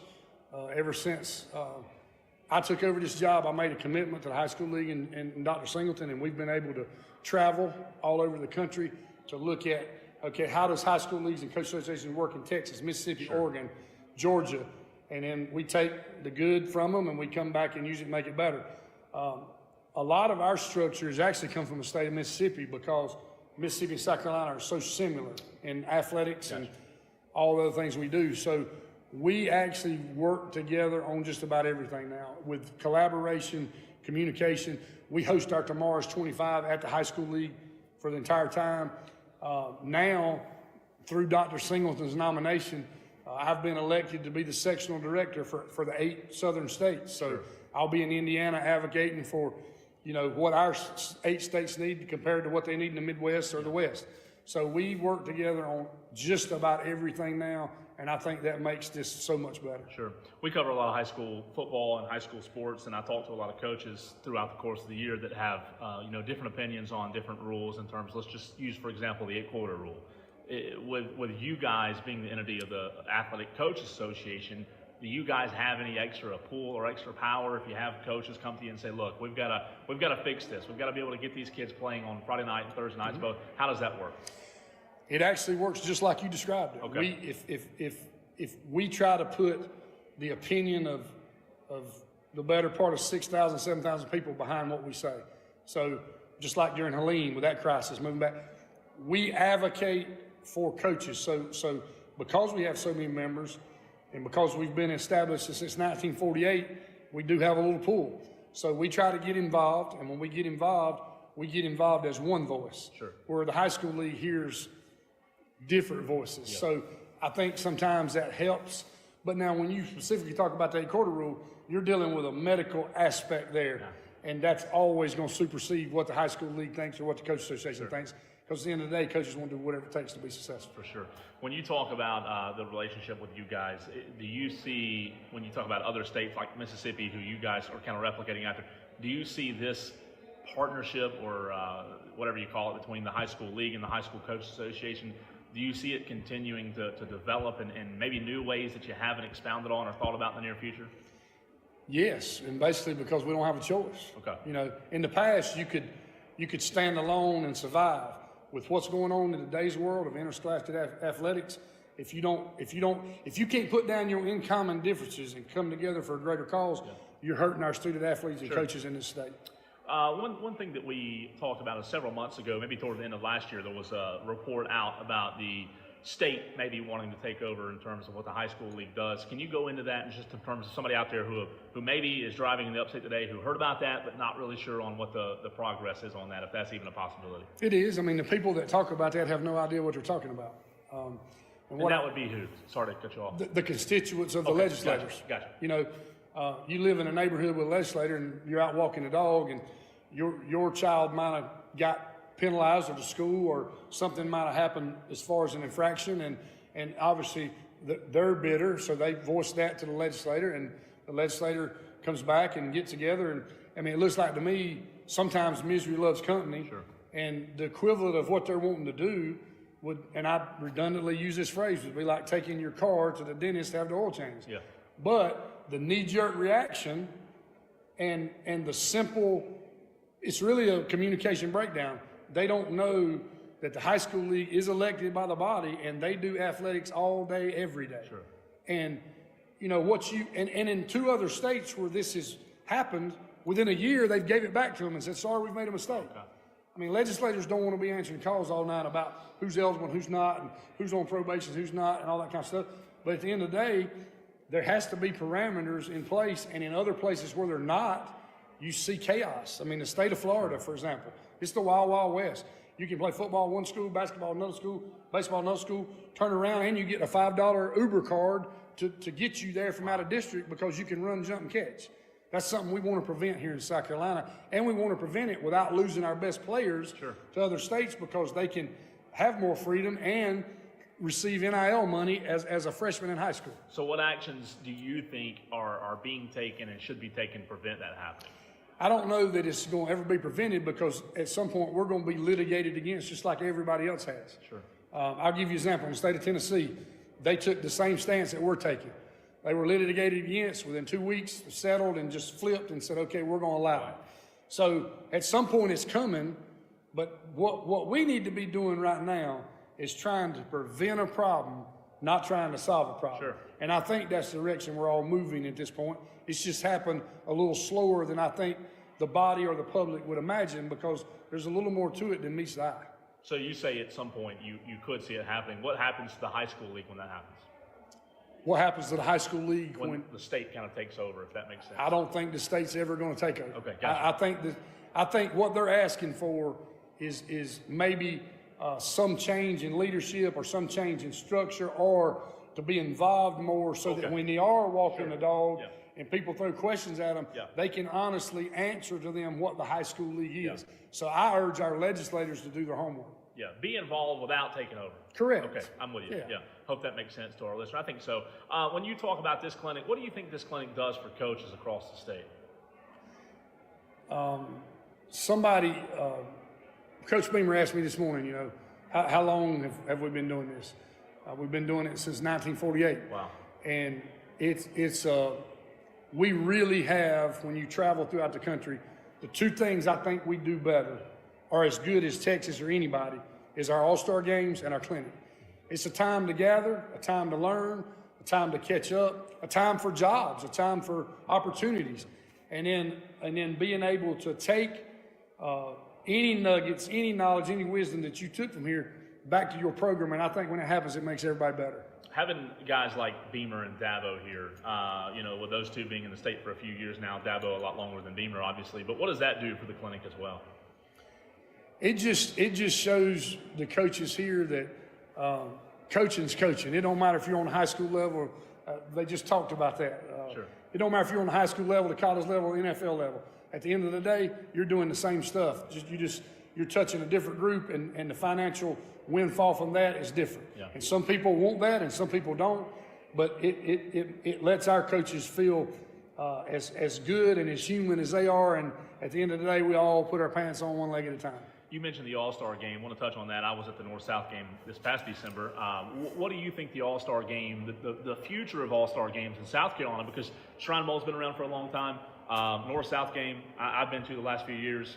I've heard, nothing but great feedback about it. People love it. It seems like, personal opinion, like the North-South's maybe even in a better spot than the Shrine Bowl in terms of, the Shrine Bowl still has the prestige, but, I thought it was a good event last year. What do you see in terms of the future on those two? I've had conversations with Coach Sweeney and Coach Beamer. The opt-out situation this year was something new that we'd never seen happen before. But you got to remember, that was caused by Hurricane Helene. If we hadn't had to back up a week, none of that would interfere. Yeah. Now, our college guys are not telling kids, hey, don't do this. Okay. They want the athletes to finish their legacy at their high school. Sure. But because that catastrophic event, then the kids put their pressure on themselves. Am I going to go play in the Shrine Bowl, or am I going to go wear a T-shirt and stand on the sideline and be at bowl practice? Yeah. So when you're in a competitive situation as a freshman, the more you show up, the more you matter. Sure. So hopefully this year that won't be a problem, but in the future we're already having discussions about how we can prevent this, not solve it. Yeah, and both games, for those out there listening that may have a student athlete, playing football in the upstate, do you feel like we're at a spot now where both games are respected equally? All our coaches actually meet together, select together. The Shrine Bowl is the oldest all-star game in the United States of America, and the Touchstone Energy Bowl is probably the best experience. Sure. So now those people work together from selection, and we've implemented a new rule this year that in the past, and the opt-outs caused this. In the past, when you're a Shrine Bowl player and you get hurt in a state championship game or something happens, then you're able to take a Touchstone Energy player and place in that position. Yeah. After what happened last year, that's not the case. When the Shrine Bowl selects, if they lose somebody, they will have to pick them from the other alternate field. And that way it keeps both games pure and keeps the best talent on the field. Yeah, last topic I want to touch on, okay. You mentioned it, NIL. Obviously, we all know, how it's impacted the college level. What are your thoughts and opinions on how soon you could see it come to the high school level? I know some states have already seen it come to their high school level, if I'm not mistaken, right? 43 of them. 43 of 50. Yeah. It's a lot. Soon to be 50 of 50. Okay. So what makes you believe that it's coming soon in terms of the people you talk to? It's sort of like everything else. It starts on the West Coast and it comes this way. Gotcha. And we're the last to see it. That's why I said, not to be redundant, but we have an opportunity to prepare and prevent, not to solve. And that is what is currently going on right now. What does NIL look like at the high school level? I think that's the question most people have.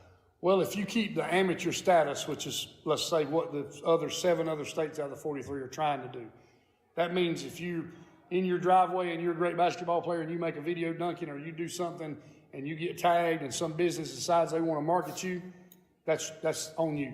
But if you come to your campus or use your uniform or use your name, image, and likeness as, hey, I'm a great, football player at Lexington High School, then right now that's not allowed.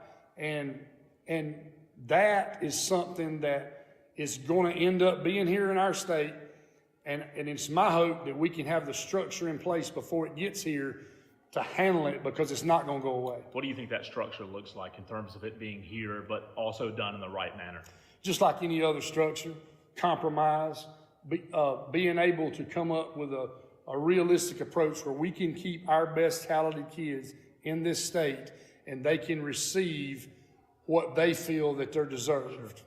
And then I would imagine that once that happens, you see shopping happening, right, between not only schools but states, right? Let Georgia or North Carolina have more lucrative offers. Obviously, the transfer portal rule that was in place for South Carolina just recently, I'm sure that has a little bit of effect on that as well. We just lost our number 1 basketball player who's a sophomore to a Nike Academy in Florida where he's a sophomore and he has a $1 million NIL deal. Yeah. That's some of the stuff that I don't know that can be stopped. Yeah.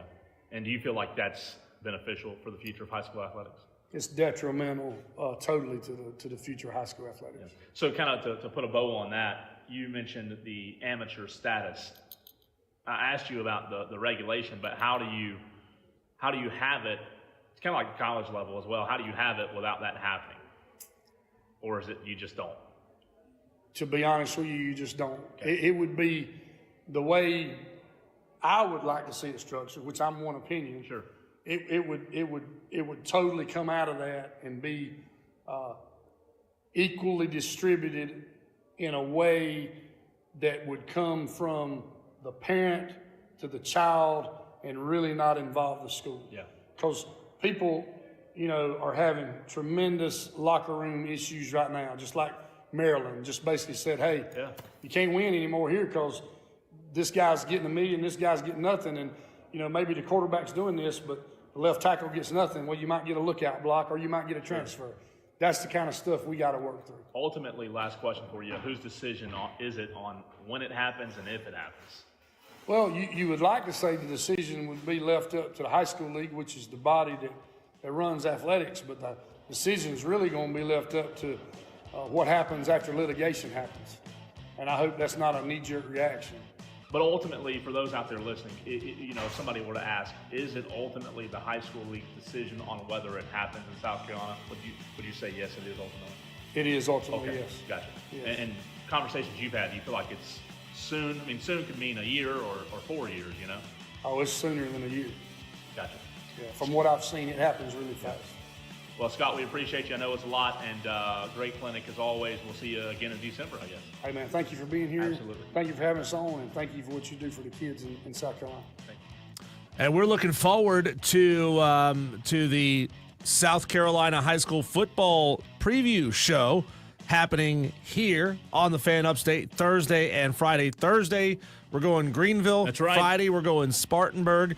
So, again, if you got a love for high school football, be here Thursday and Friday. It's going to be basically wall-to-wall high school football coverage. Doubt. When we come back, Cole, as we don't have a ton of time, we'll have a shortened, condensed version of Marketplace Monday. That's next.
Tolos. Just 3 weeks out from college football being back in earnest, at least partially, week 0, but they're not calling it week 0 games. 3 weeks from now, it's that time where you start building up your man cave. You know, you start making those little touches, little updates for the upcoming season, and where better to find some of the cool out there sometimes items to put in your man cave than Facebook Marketplace. We have a segment we call Marketplace Monday where we look at what kind of weird items are out there and available and try to guess what the other person is trying to get for it on Facebook Marketplace. Cole, would you like to start or you want me to start? You go ahead. I All am right. all yours today. Here's one for you. I'm pretty sure I bought one of these in the past for my sister, who's a diehard Clemson fan and alum. This is a miniature Clemson Memorial Stadium. Looks like it's, roughly 6 inches by 6 inches. It's a 3-dimensional model. You can see it on the stream. You can see it on the rundown. This model does not feature the West End Zone complex. It's just still the old standard bleachers that were in the West End Zone prior to 2005. Yeah. It's a limited edition. This one is numbered 506 of 5,000. On the underneath side of it, it provides information on Clemson's first game, construction completion date of the original stadium, seating capacity at the time. What do you think this model, which would look great in somebody's man cave if they're a Clemson fan, what do you think this person is trying to get for it? What, yay big? A little bigger. A little bigger? Yeah, so probably 7 by 7, 6 by 6, something like that. It's cool. I think it'd look great sitting in here. I do like it. I like it a lot. I like it enough where I'd probably buy it if it were the right price. I think it's listed for $50. No chance. You're not getting it for that. Higher. How about $250? $250. No. Like I said, See, I'm just not paying I'm that. pretty sure I bought this for my sister one year for Christmas. What in the world makes that worth $250? It's limited. It's it looks limited, cool. man. It looks It's cool. classic. I mean, it does look cool. I'll give it that. But Here's another one for you. $250. This is a vintage 1990s Charlotte Hornets starter jacket. I like Quote, that. Excellent condition. Looks good. The description, I'm going to help you out here because this is a hard one to try to gauge. The description says, going on eBay for $600, my lost, your gain. Lost. So incorrect grammar there. What do you think this guy's trying to get out of it? If it's going on eBay for $6, that means he's got it listed for less than $6. It's cool, though. Classic Hornets logo. He's got it for $500. Starter jacket. He'd take that in a heartbeat because that's way high. Oh, $200. Still a little high. Really? Yeah. What size? Does it say the size? 2XL. Oh, it's too big. $75. $150. Okay. $150. That's probably But about it's cool, right, though. right? It's cool. I might have had this jacket too when I was a does little look kid. cool. It It's does. classic 90s grandmama, Alonzo Mourning, Larry Johnson era Hornets gear. How about that? Tolo's Overreaction Monday next.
so much going on in the world of sports. There's so much to react to. I'm kidding. I say that tongue in cheek. It can't get much slower than it is right now, sports-wise, as we are tailing the end of July.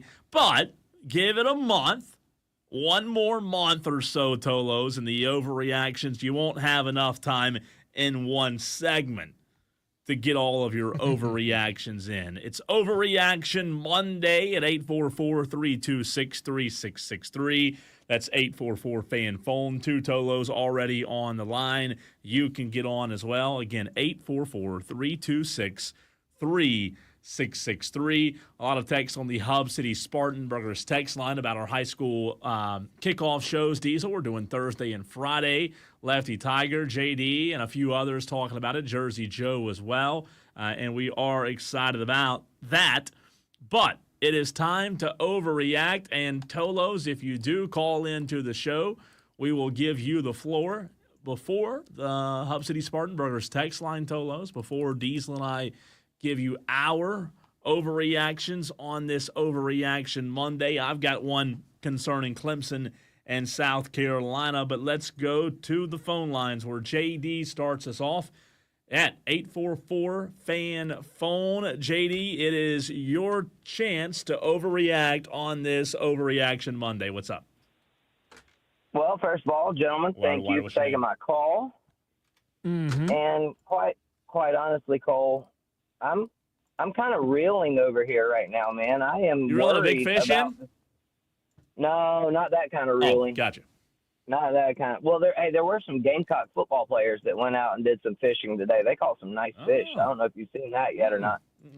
Mazio Bennett and Gerald Kilgore, they all went fishing. They were reeling. Okay. But my overreaction, one of my first ones, is you've got me reeling right now. Okay. You mean to tell me that my head coach of the South Carolina Gamecocks is more of a wiener than you are?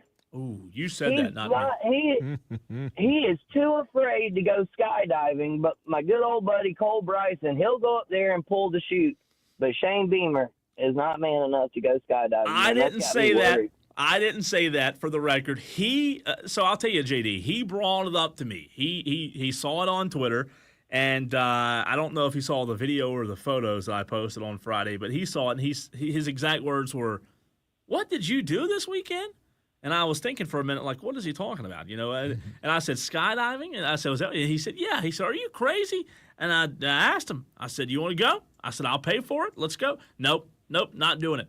But I think he's in the majority. I don't think most people will skydive, JD. I don't know if I actually would, if given the opportunity. Wait a minute. Whoa, JD, whoa. So you're calling in, bagging on Shane Beamer because he won't go skydiving, and you just said, well, I won't go skydiving either. Well, I wouldn't go skydiving for money purposes. But if Cole offered to take me skydiving, so if it were it's not because you're a wiener, it's because you're cheap. Is that what you're telling me, JD? So if it were a free trip, you'd go. Yeah, absolutely. I don't know if it would be cheap though, Diesel. It might be more along the lines of poor. So you're I'm not buying it, JD. I'm sorry. I'm not buying it. You can't call in and bag on Shane Beamer for something you wouldn't do yourself. I think I could talk him into it though, JD. I think I could talk Shane Beamer into it. I think we should all start something up. That was just one overreaction. I'm overreacting to Shane Beamer not wanting to go skydiving. I mean, yeah, a lot of people would not jump out of a perfectly good airplane, if you want to phrase it that way. Second overreaction is, when are we going to highlight the teams, or the team, the only team that matters, because Clinton and Lawrence are rivals. When are we going to highlight the Clinton Red Devils, state champions last year? We're doing Greenville and Spartanburg County. Can we squeeze Clinton in there a little bit? You know what? I'll tell you this. Number one, I talked to Corey Fountain yesterday at the coaches clinic. I love Corey Fountain. I love Clinton. I have a friend that's an assistant coach there. If you listen to the Saturday Scramble during football season, we do expand our coverage into, Lawrence, Anderson, all over the upstate. So you'll have to listen to the Saturday Scramble, which airs the 16th of August for some of that detailed coverage. But you know what? We'll see. If we have some room, we might can fit Corey Fountain in. We'll just see. Only if you're nice to us. I will be very nice, and I will be toloing. I will State champ definitely Corey be tuned in. JD, yeah, can you build us a tower down there in Lawrence County, by the way? I've heard there's one for sale. Is that so? Yes. The radio station that closed down, I got a buddy of mine down there. He was like, hey, man.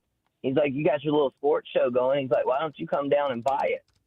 And it's because I'm cheap. Yeah. I'm cheap. I'm too cheap to buy it. But like I said, Diesel, it's really just that I'm poor. So let's get to another Tolo. Let me run out of here on this one real quick. I guess we won't talk about golf when Scotty Scheffler isn't playing, even though the tournament this weekend was pretty good. And it's on the Daily Wires. Yeah. Oh, my bad. And then B, the fan at the NASCAR race. Thank you for getting beer cans banned for the rest of the NASCAR fans because you decided to throw out a beer can at Bubba Wallace because he was about to win a race. That was the most ridiculous thing I've ever seen in my life. And I hope that NASCAR doesn't ban beer cans now. But my goodness, man, just somebody's got to win the race. Don't throw a beer can at the guy just because he's winning. One more, they're going to make you drink them out of paper straws, JD. True. Thanks for the phone call. Thanks, JD. Really good stuff there. Let's see if the really good stuff continues, Diesel. I don't have high hopes. I don't have high hopes. You better bring it. Come on, Dewey. Overreaction Monday. Dewey, what's your overreaction? Oh, there really isn't nothing to overreact to. All right, thanks for the call, Dewey. All right, thanks, Dewey. Let's put you on hold. Let's go to Tom in Somerville. Hey, guys. Now, I do have something to overreact to, okay?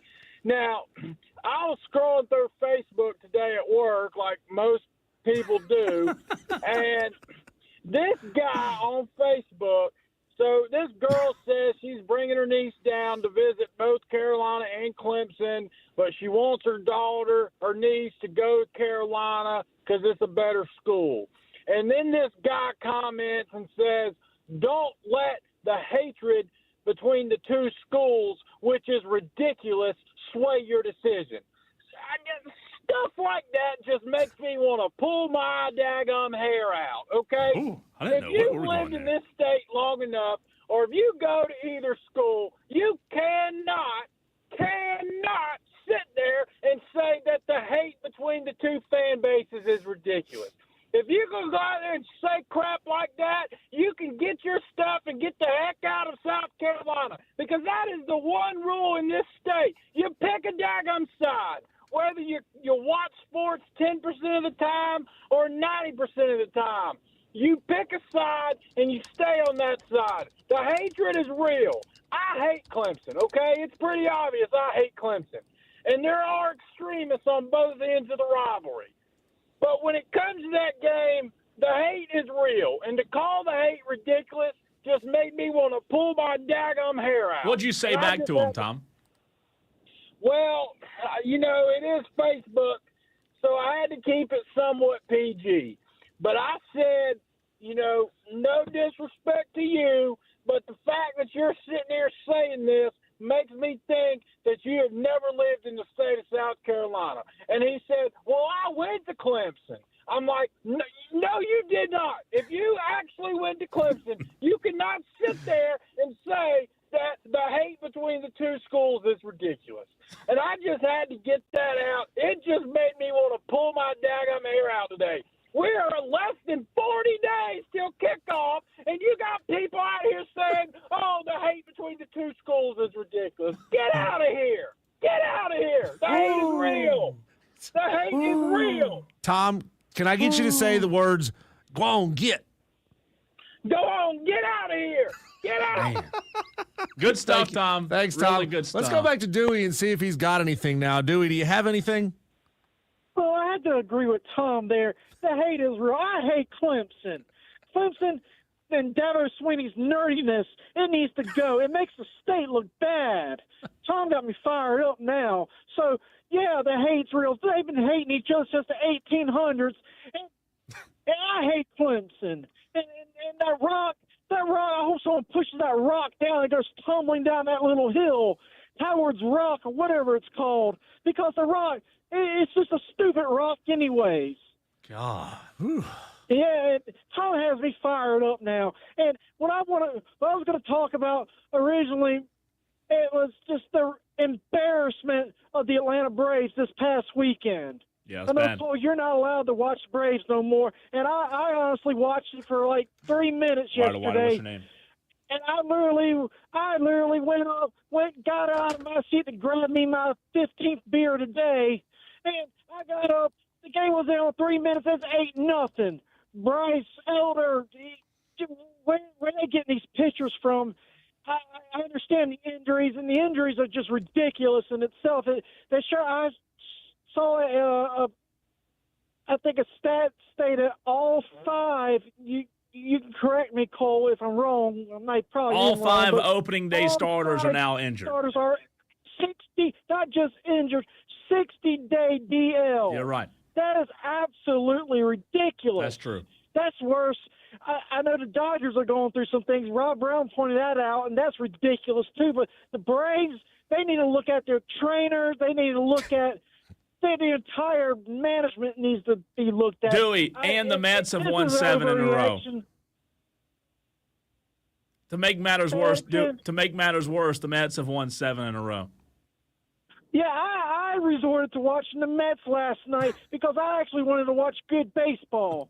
And it just made me mad, so I turned it off. Oh, But here's an overreaction for you. The Braves ain't going to get no better next year. This is the beginning of another 3 or 4 year implosion. not good. They're only going to win about 65, 70 games this year. But from top down needs to be dismantled. The players do not want to be there no more. All right, Dewey, They give don't us wanna your play finishing line. We got to go to the next caller. Oh. Thanks, Dewey. That was amazing. I will say that was quite amazing from Dewey. We'll be coming to Elliot here up next. But let's go to Jersey Joe, who's going to overreact on a Monday. Jersey What's up, Joe? I don't know if I could top those last 3 callers or not. It's pretty good stuff, I really right? don't know. You could try. Not all. You know, Not I all? just say forget about it. Forget about it. No, I don't know if it's an overreaction or a reaction or whatever it is, but what is going on with this incident that happened down at Presbyterian College with the Daniel High School football team and some kind of hazing incident that left one of their players in a coma and in the hospital? And I mean, there is no need for that in high school. Any kind of sport, there's no need for that. Yeah, Jersey Joe, listen, I've had, since last Thursday or so, I bet I've had 20 text messages and calls about it. And I'm not exaggerating that number, from people from Gaffney all the way to the lower part of the state asking about it. And it's unfortunate. You know, I tweeted out Saturday night after the Rock the Country concert, Diesel, somebody sent me the video, and I tweeted out that I regret watching the video because I'm not gonna share it or retweet it because the video is really disturbing. I don't know what was said to lead to that. I don't want to call it a fight because it wasn't a fight. It was 3-on-1. But it was disturbing in every way. I will tell you, I reached out to Coach Stone, the new coach at Daniel, Jersey Joe, to try to get a better understanding before I talked about it today. But he did not respond to my message, and wasn't surprised by that. He might not be allowed to with it reaching the heights it has. But I'll tell you this. I agree with you. There's no place for it in any sport, and I hope that the rumors that I've heard that it's a 1-game suspension for those players, I hope that's certainly not true. I think those players should be immediately removed from the program. Oh, 1-game suspension. The guy who delegates that ruling, he should be knocked out of the thing too. You know? Yeah. You can't. That's just ridiculous. It's bad. It's bad. It really is. And I also would say, you know, in that situation, those who were in the video standing around that were watching, I think they should be kicked off the team as well. My opinion. Oh, naturally, yes, of course. Yep. Thanks, Joe. Sad stuff. Thanks, Joe. Yeah, to sit there and video that while it's happening. Yeah, it's bad. without trying to break it up and stop it. That's accessory. It's just no place for hate, man. And look, I've seen the video, unfortunately, and it's bad. I reached out to Coach Stone, and I told him, I said, look, it's going to be talked about today on the show. Here's an opportunity for you to enlighten me, because I don't want to speak out of term in terms of if I don't know details. I wanted to reach out to him, but I just sometimes don't want to say too much on it because it is frustrating. Let's go back to the phone lines. Elliot is up next at 844-FAN-PHONE. Elliot, what's up? Overreaction Monday. Hey, this is weird, but sometimes I be beating my dick and spank myself to this. What do you say? Hit the dump button, please. All right, there you go. Was that a prank call there? Yeah, it was. Prank call. It was. That was a prank phone call. Anybody listening on the stream, you got the full story. But, yeah, I mean, just a sad situation happening with Daniel. And, you told me about it about 20 minutes ago, 30 minutes ago for the first time. Yeah. You showed me the video. Yeah, again, that only shows one side of the story. It's, video of the fight that broke out. We don't know what instigated it. We don't know why people didn't jump in to help out. It's just it's a really sad thing. It is. And I'll tell you this. I've had so many people reach out about it. And high school football, when a story like that hits us close to home, like I'll even bring up JD's comment on YouTube. Cody Alcorn, pretty former upstate resident, right? And now he's moved on somewhere and he's reporting for another outlet. But he has a lot of the big stories out there, and he's now, reporting on it and trying to get people some information on it. It's just sad all the way around. I don't know what to say in situations like this, but other than there's no place for hate like that. It's just again, both sides. I don't know what was said to cause that, but there's certainly from my viewpoint, I think something ought to be done more than a game. That's tough. It really is. My overreaction for you here, Colin, this Monday is that golf outside of the majors is too damn easy, and the winner finishing at 23 under at the 3M is awful. It's time to add another 30, 40 yards to these holes. It's time to re-tiger-proof some of these courses, man, because a 23 under for the winner is a ludicrous score. Ludicrous score. Kurt Kitayama, American, by the way, 65, 71, 60, 65. I mean, absolutely. That round 360 was 11 under par. 11 under. I did kind of check in at times to check the leaderboard, but there was nothing about it that intrigued me enough. No. I mean, the only thing that's intriguing is that you had Chris Gotterup, who played pretty well over the last couple of weeks, finished top 10. Outside of that, not a lot to talk about with the 3M Open. You know what else? Diesel, I'll throw one more overreaction at you. Who was it earlier? Oh, it was T Swizzle on the YouTube stream brought this up about South Carolina. I will say, Diesel, my overreaction is I think we have to choose one. What do I mean? We can't have both. We have this offseason really hyped up Clemson in terms of what they can do in 2025.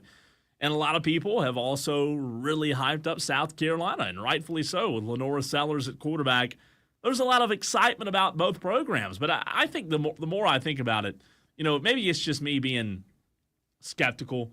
I kind of have this too good to be true feeling, Diesel, that there's no way possible we could have two programs in our state both at 10 wins. And maybe I shouldn't be skeptical. Maybe I should be more optimistic about it. But I'll tell you, I think we have to choose one. We either choose the Clemson hype and believe that Clemson has a legit shot to go 10 wins or go win 10 games, or we choose South Carolina has a chance. I just don't see both being a realistic possibility. Why? History's shown us that that's hard for two in-state teams to win 10 games. Yeah, but imagine the fever pitch when it does happen. I'd be the happiest person in the world. It would be insane. It would be insane. Then all we need is Furman to step up. Coastal Carolina could have a big season in the Sun Belt. Man, we would be off to the races here in the state of South Carolina. I'm telling you, man. Somebody tossed this around last year. And it was actually the Carolina-Wofford game when South Carolina was kind of feeling like they had a shot to make the playoff, Diesel. Clemson was obviously kind of on the verge as well. if both teams ever made the playoff, it would be historically amazing, obviously, but the excitement we would have, I mean, this would be so much fun. And if ever one of the two ever got a home playoff game, can you imagine having a home playoff game in the state of South Carolina? Mm-hmm. I mean, that would be, you talk about deafening. That would be just remarkable. I don't know if it'll ever happen, but I'm pulling for it. Maybe this is the year. Maybe I shouldn't be skeptical. My last overreaction for you here on this Monday, Cole, is it's time for Netflix to cancel Adam Sandler's contract with them. No. It's time for Adam Sandler to give up comedy entirely, and it's time to find whatever hard drive that Happy Gilmore 2 sits on and delete it. Are you kidding me? Delete Are it. you that down on him? It was terrible. Oh. Happy Gilmore 1, beloved film, amazing film. I've probably seen it 10 times in my lifetime. I promise you that I will not once, ever go back and rewatch that garbage Happy Gilmore 2. It's a one-time only viewing. That's it. I'm never going to watch it again. Have no reason whatsoever to watch Happy Gilmore 2. I'll just go back and watch the one and only good Happy Gilmore. How about that? I didn't love it, but I didn't hate it. I've seen much worse movies. It was stupid. I've seen much worse, though. I mean, what? So you have seen Hubie Halloween? No, I hadn't seen that. But look, like I said, not to spoil it, it did make me laugh at times. There were stupid, funny moments in it. It wasn't terrible. But one chuckle is not enough for me to say that was a decent movie. It was a good overreaction, though, Tolos, other than the guy at the end trying to be funny. But really good overreaction from the Tolos today. Tom fired up, man. We might have to replay that call later. And that was fantastic. When we come back, Cole, it's almost as if Dewey had hacked our show prep and knew what we were going to talk about in the very next segment of the show. I'm going to tell you next why this weekend is the end of watchable Braves baseball for the rest of the season. That's coming your way next.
The Reds and Braves at Bristol Motor Speedway has sold 85,000 tickets, Cole, and it will be the largest Major League Baseball crowd in history.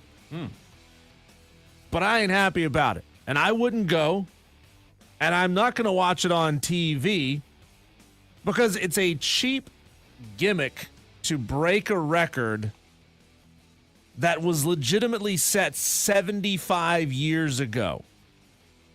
Do you have any interest in this game? I mean, no, the Reds are, I think, barely over 500. The Braves are terrible. Yeah, they're not great. So I'll tell you this. Thursday night, I will turn the game on. I will want to see Diesel what it looks like.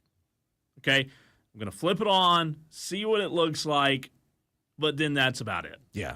I mean, really, I hate to say it. Is this the end of watchability for the Braves this season? Well, like Dewey said, I'm not allowed to. Remember I lost that bet? No, I mean, and maybe not even just for you. I'm talking about generally speaking, because after this game, unless the Braves go on some insane tear, which they're not going to. No, the season's over. The season's over. Yeah, it's over now. Do you watch for this gimmick here at the only way I would August? watch for this game, Diesel at Bristol on TV, is if there were some really cool elements of like the broadcast or something that were different. Now, going in person, I would like to go in person. I think it'd be cool. Would I pay a lot of money for a ticket? No. I'm just trying to think off the top of my head. How much would I pay to go see the terrible Braves? And I'd probably pay. Bristol's 2.5 hours away. The most I pay, Diesel, I think the most I would pay would be like $70. 70-ish.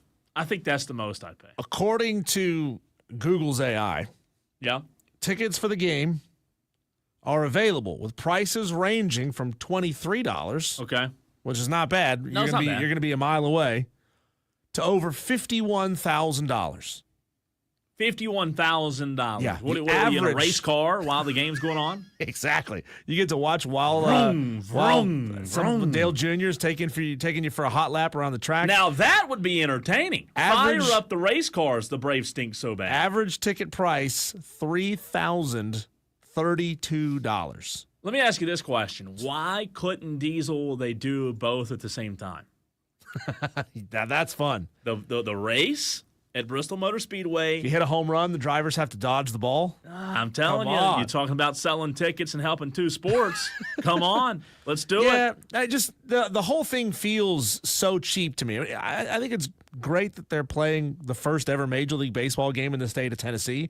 That's fine. But they have to do something this silly and gimmicky, putting it in Bristol Motor Speedway to beat a record that was set on September 12th, 1954 in a legitimate baseball game. Well, technically it was games because it was Cleveland Yankees doubleheader in the old Cleveland Municipal Stadium. But that stadium was gigantic. It was built for football, by the way. Yeah. But the Cleveland Indians moved in.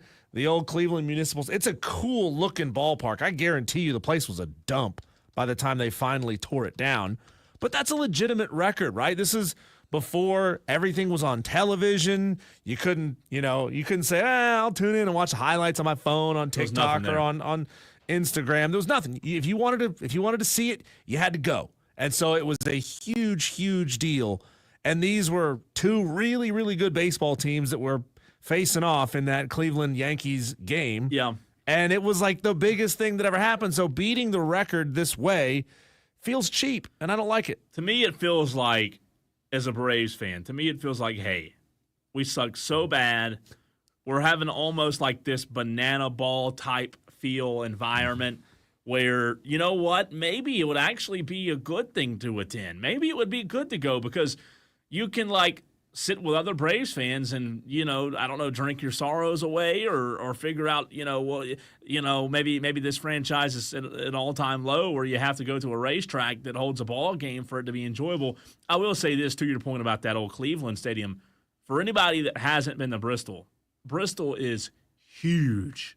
I mean, it is like a coliseum on steroids. It is so big. And when you walk out, in the infield at Bristol and look up, it's intimidating. It is It is bigger than any stadium I've ever been to in my entire life. What does it hold, like 200,000? It holds a lot. I think at one massive. time it held up to close to that, but I think right now it might be like 150. I think they did shrink it a little bit, which is still huge, by the way. Yeah. But it is ginormous, almost too big for a race even, because they don't fill it up anymore. I would go. I'd go. Speaking of which, I understand there was a 20-minute rain delay, but watching the tail end of that race at Indy yesterday, there was nobody in the stands. No. It was empty. Yeah, it was. That was terrible. And Bristol's the same way. They was don't fill it terrible. up like they used to. I'll tell you this. Even as bad as they are, if it weren't like if we didn't have a show till 7. This is Thursday, right? This Thursday. Yes. Even if we didn't have a show till 7, if I had like the evening free, I would go with it being only 2.5 hours away. I'd pay $75 at most. Talking about gas, food, you're looking $100 and something bucks for the whole trip. To me, it's not about the Braves. To me, it's about saying, hey, you know what? Once in a lifetime opportunity to see a baseball game and a race. I mean, when will that ever happen again? I mean, if the Braves were good this year, I would be singing a different story. Right? I mean, I would say this is amazing. This historically good baseball team playing in this crazy venue in this spot that was never built, never designed to hold baseball games. I'd be talking about it like that. So How about this? Here's an idea. How about the All-Star game, as bad as the All-Star game is? Somehow, some way, you couldn't do this because you have to have planning and stuff. I get it. But maybe somehow, some way, you don't allow the teams to be like we've known for a year. It's going to be Braves, Reds, and they both suck. Maybe somehow, some way, incorporate some creativity into it to where it's up for grabs. In terms of who gets to play there. Dewey brought it in, said they need to replace both teams with real contenders like Cubs Dodgers or Mets Dodgers. JD's got the right idea. If you could flex it and put two good teams in there, I think it'd be a fever pitch. I think it'd be awesome. But this sucks. And how many tickets you say have been sold? 85,000. Like that's a ton of people for a baseball game. That will break the previous record of 84,587. And you know what's crazy about that 85,000 at Bristol? It won't even be close to full. I mean, there will still be a ton of it's empty like going seats. to a concert at Bon Secours or any venue that closes down the back side behind the stage. None of that stuff behind it will be sold. Yeah. Now I will say, it looks awesome. The layout, the field, it looks pretty cool. It does. I like this idea. My buddy Mark just texted me. He said, why not have about 6 teams play there over the course of 3 nights, right? Hey, why don't a you weekend do it? of it. Why don't you do it like when you go to like youth baseball tournaments and they're at those complexes that have multiple stadiums? What if they were playing 2 games at the same time? Well, not even that. I'll say this. They had that big college opening tournament in Arlington this year, where the college team, Clemson, went out there to Arlington. I kind of like what Mark said there. If you're going to do all this, spend all this money, make more than one game. Let more than one team. I mean, I don't hate that at all. Maybe incorporate it near the All-Star game. I don't know. I think I'm with them there. I would like to see more than just one. Imagine this: constructing this masterpiece for Braves, Reds, and then tearing it down. As soon as it's over. It's done. To his point, let it go. Let it be an all-weekend thing, a Friday, Saturday, Sunday. Incorporate it with the All-Star game or something. I don't know, but man, I tell you what, there needs to be more creativity in baseball. Have you ever seen these photos before? Like Conference USA, when they were doing their basketball tournament a couple of years ago, they played it in a huge venue. Yeah, that had room for 2 basketball courts side by side. Yeah, I've seen that. So what did they do? They played 2 basketball games at the same time and just hung like a giant curtain. Like AAU almost. Like an AAU game. They separated it with a sheet. Think like if it would fit, and you could do one stadium on the west end of the track, and then one field on the east end of the track, you could have 2 games going at the same time. Jersey Joe on the Hub City Spartanburgers text line says, Jersey Joe wants to know what's wrong with Diesel. Happy Gilmore 2 rocks. John Daly and all the other golf legends and current players too. Yeah, I don't could get have done without Travis Kelce. I don't get blown away by celebrities. Sorry, man. Having Travis Kelce show up, It's like, okay, Travis Kelce's there. He's a terrible actor. And Bad Bunny might have been the best actor in the whole bunch that was a celebrity. I don't know. I want it think to be you're an being too actual harsh. good. I want it to be an actual good movie. But you knew going into it wasn't going to be a good movie. No, he should have made it a good movie, though. I mean, come on, Adam When you Sandler heard that knows. everybody was going to be in it? Adam Sandler knows how to make good movies. He's Yeah. made like 2 or 3 of them over the course of his career. And Happy Gilmore was a great movie. And then you ruin it. But the second's never as good as the first. You had 30 years to figure it out, man. You had 30 years. Instead, you just you want to throw a couple celebrities at us and think that people are going to be like, "Oh, cool, look who's in it." That's not enough for me. I think it's split. I think a lot of people like JD, me. Did DB say he watched? No, he hadn't watched it. He hadn't watched it yet. Jersey, look. Dan, again, I didn't have a watch the problem. movie. Help us out. Watch the movie and add some intelligence to this conversation because clearly we're getting nowhere. JD says, heck of an idea there at the All-Star game at Bristol versus just one random night. Yeah, I'm with you there, JD. I don't like the randomness of it. It seems like they could do, I don't know, just to help Rob Manfred be a little more creative with this stuff. I mean, there's a lot of opportunity. I don't hate it being at Bristol. I think that's really cool. It's kind of mixing two worlds and maybe even, I don't know. I'm really thinking outside the box now. But the Braves Reds Thursday night, maybe at one point when they scheduled it, they thought these are going to be two good teams. But unfortunately, they're not two good teams. Cole, could you imagine what happened if you stood nose to nose with our boss, Steve Senecrapi, and yelled in his face to get the bleep out of our office? Well, it'd be nose to forehead. He's a shorter fella. And I can say that because I'm a short guy. I wasn't going to go there, but I'm glad you did. Bryce Harper stood nose to nose with Rob Manfred, who was doing his rounds, talking to other teams. He likes to meet with every team at least once a year. And Rob was trying to float the idea of a salary cap in baseball.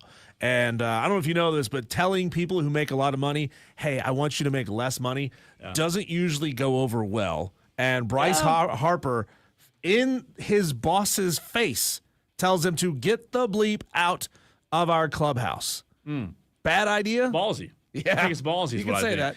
I'll tell you what else, Diesel, we have to get to our daily wires. It's a whip around all the top stories, headlines happening in the sports world next.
It's time to look around and see what else is happening in the sports world right here on the Fan Upstate. Diesel and I do it every single day. We call it the Daily Wires. It's the buzz. And it is time for you Tolos to pay attention, turn it on, leave it on, lean in close, because a lot of Daily Wires, a lot of headlines to get to in this very segment. I want to remind you to start Thursday, Friday are our high school kickoff shows right here on the Fan Upstate. Wall-to-wall coverage both days, like 13 some odd schools on both days. The coaches, players, interviews right here on the Fan Upstate. Greenville's Thursday. Spartanburg County is Friday. So turn it on and leave it on those days. Mark your calendar as well. Diesel, this one's weird. Scotty Scheffler admitted to breaking wind during his opening round at the Open, made a statement about it. He had a second shot from 110 yards out. The commentators cracked jokes about it, saying, yeah, just a little wind from behind. I didn't hear this. This is the first I've heard That's this. hysterical, but we can't play that on the radio. What is it? Bodily functions. Can't play that. Oh, man. That's funny. He takes his shot. You hear the whack of the ball, and then you hear, Aw, Scotty. But you know Scotty probably had fun with it. yeah. Christian Wilkins, who was released by the Raiders last week due to a disagreement over his foot injury, has filed a grievance with the NFLPA after the Raiders avoided his future guarantees. New reports have surfaced of an incident involving Wilkins and a teammate in which Wilkins reportedly kissed a fellow player on the head in a team meeting room, and the teammate took offense to it. Weird, a little bit. Yeah, not his first incident of doing weird stuff, though. Yeah, little strange. Deion Sanders, this is good news on this Monday. Deion Sanders' doctors reveals that his bladder cancer tumor has been removed, and he is now cancer-free. We're going to dive back into that at 6 o'clock. But, Deion, good to see that, Diesel. That could have been bad, man. Yeah, the prognosis is not good for bladder cancer. It's not. It's really not. Over the weekend, the Hub City Spartanburgers lost 2 of 3 against the Greenville Drive. I think they even lost more than that, dating back to, Tuesday when they started the series. I think they lost the series 4-2, if I'm not mistaken. So the Greenville Drive came out on top this weekend. So we'll see who ended up. That was the last time they played, I believe. We'll have to go back and look and see who won the season series between the two teams. Some NFL preseason injuries. New York Jets quarterback Justin Fields dislocated a toe. Dallas Cowboys guard Rob Jones suffered a broken bone in his neck in Sunday's practice. This is not Rob Jones of 98.9. It's a different Rob Jones. Different Rob Jones. Gotcha. This one's your Rob Jones. Gotcha. And Tampa Bay Buccaneers 4th-round rookie edge rusher David Walker has torn his ACL and will miss the rest of the season. San Francisco 49ers defensive end Taron Jackson went to the ground Sunday in a practice and did not get back up. Stretcher was called, and his extremities were finally moving, but it looks to be a neck injury. So some injuries not on the good side there during training camp. The Atlanta Braves have activated third baseman Austin Riley from the 10-day IL.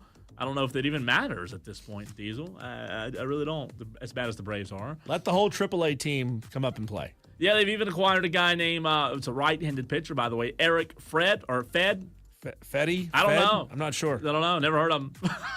For a player, they just got some cash for him. Fed, former first-round pick. Again, thanks, Braves. Trade deadline, Thursday, July 31st. That's this Thursday, by the way, 6 p.m. Eastern, not Easter. Mike Trout passed a major milestone over the weekend, hitting his 1,000th RBI in an Angels win over the Mariners. The Angels are 9 games back in the AL West. Another situation of a great player hogging up all the money and the team never being able to win. Yeah, it really is interesting. Aaron Rodgers responded to Terry Bradshaw's criticism back in May when Terry said that guy needs to stay in California, chew on some bark, or whisper to the gods out there by saying, Terry's a legend. He won 4 Super Bowls, but like Terry, a lot of people don't know me. So he's got an idea of what he thinks about me based on what I've done. I'd love to get to know Terry on a deeper level. He added, maybe we can go chew on some bark or whatever the hell he's talking about together. I did see that. That was funny. I don't think, I don't necessarily think that was totally fair of Terry Bradshaw. I kind of agree with Aaron there a little bit. There's a lot of criticism out there, but Terry making that, I don't know if I Love that or not. I'll tell you what I do love. Bubba Wallace winning the Brickyard 400. The race featured an 18-minute rain delay, 2 overtimes. Bubba said, this one's really cool. Coming off of turn 4, I knew I was going to get there unless we ran out of gas. I was surprised I wasn't crying like a little baby. They were talking about him being out of gas during the caution flags. Yeah. So the fact that he had enough gas to get all the way there, that's great. It was tight. Kurt Kitayama won the 3M Open at 23 under. My gosh. I mean, putt out there. He won $1.5 million and 500 FedEx Cup points. Sam Stevens finished 2. Chris Goddard T10, Ricky Fowler T28, and Max Homa T39. And one more for you, or a couple of more for you. Jeff Collins named a defensive assistant coach for the Gamecocks over the weekend. Lenora Sellers also named to the Maxwell Award preseason watch list, along with Clemson's Antonio Williams and Cade Klubnik. That's awesome for South Carolina and Shane Beamer, stacking more head coaches, former guys who have had big-time jobs on his staff. I know Jeff Collins' stint at Georgia Tech wasn't great, but guy's a wealth of knowledge, and being able to put him under you if you're Shane Beamer, that's huge. No doubt. When we come back, Cole, we started with it. Let's get back into it. Some fantastic news surrounding Prime. Some scary news about came out last week. Well, the news since then has been nothing but positive. We'll talk about it next.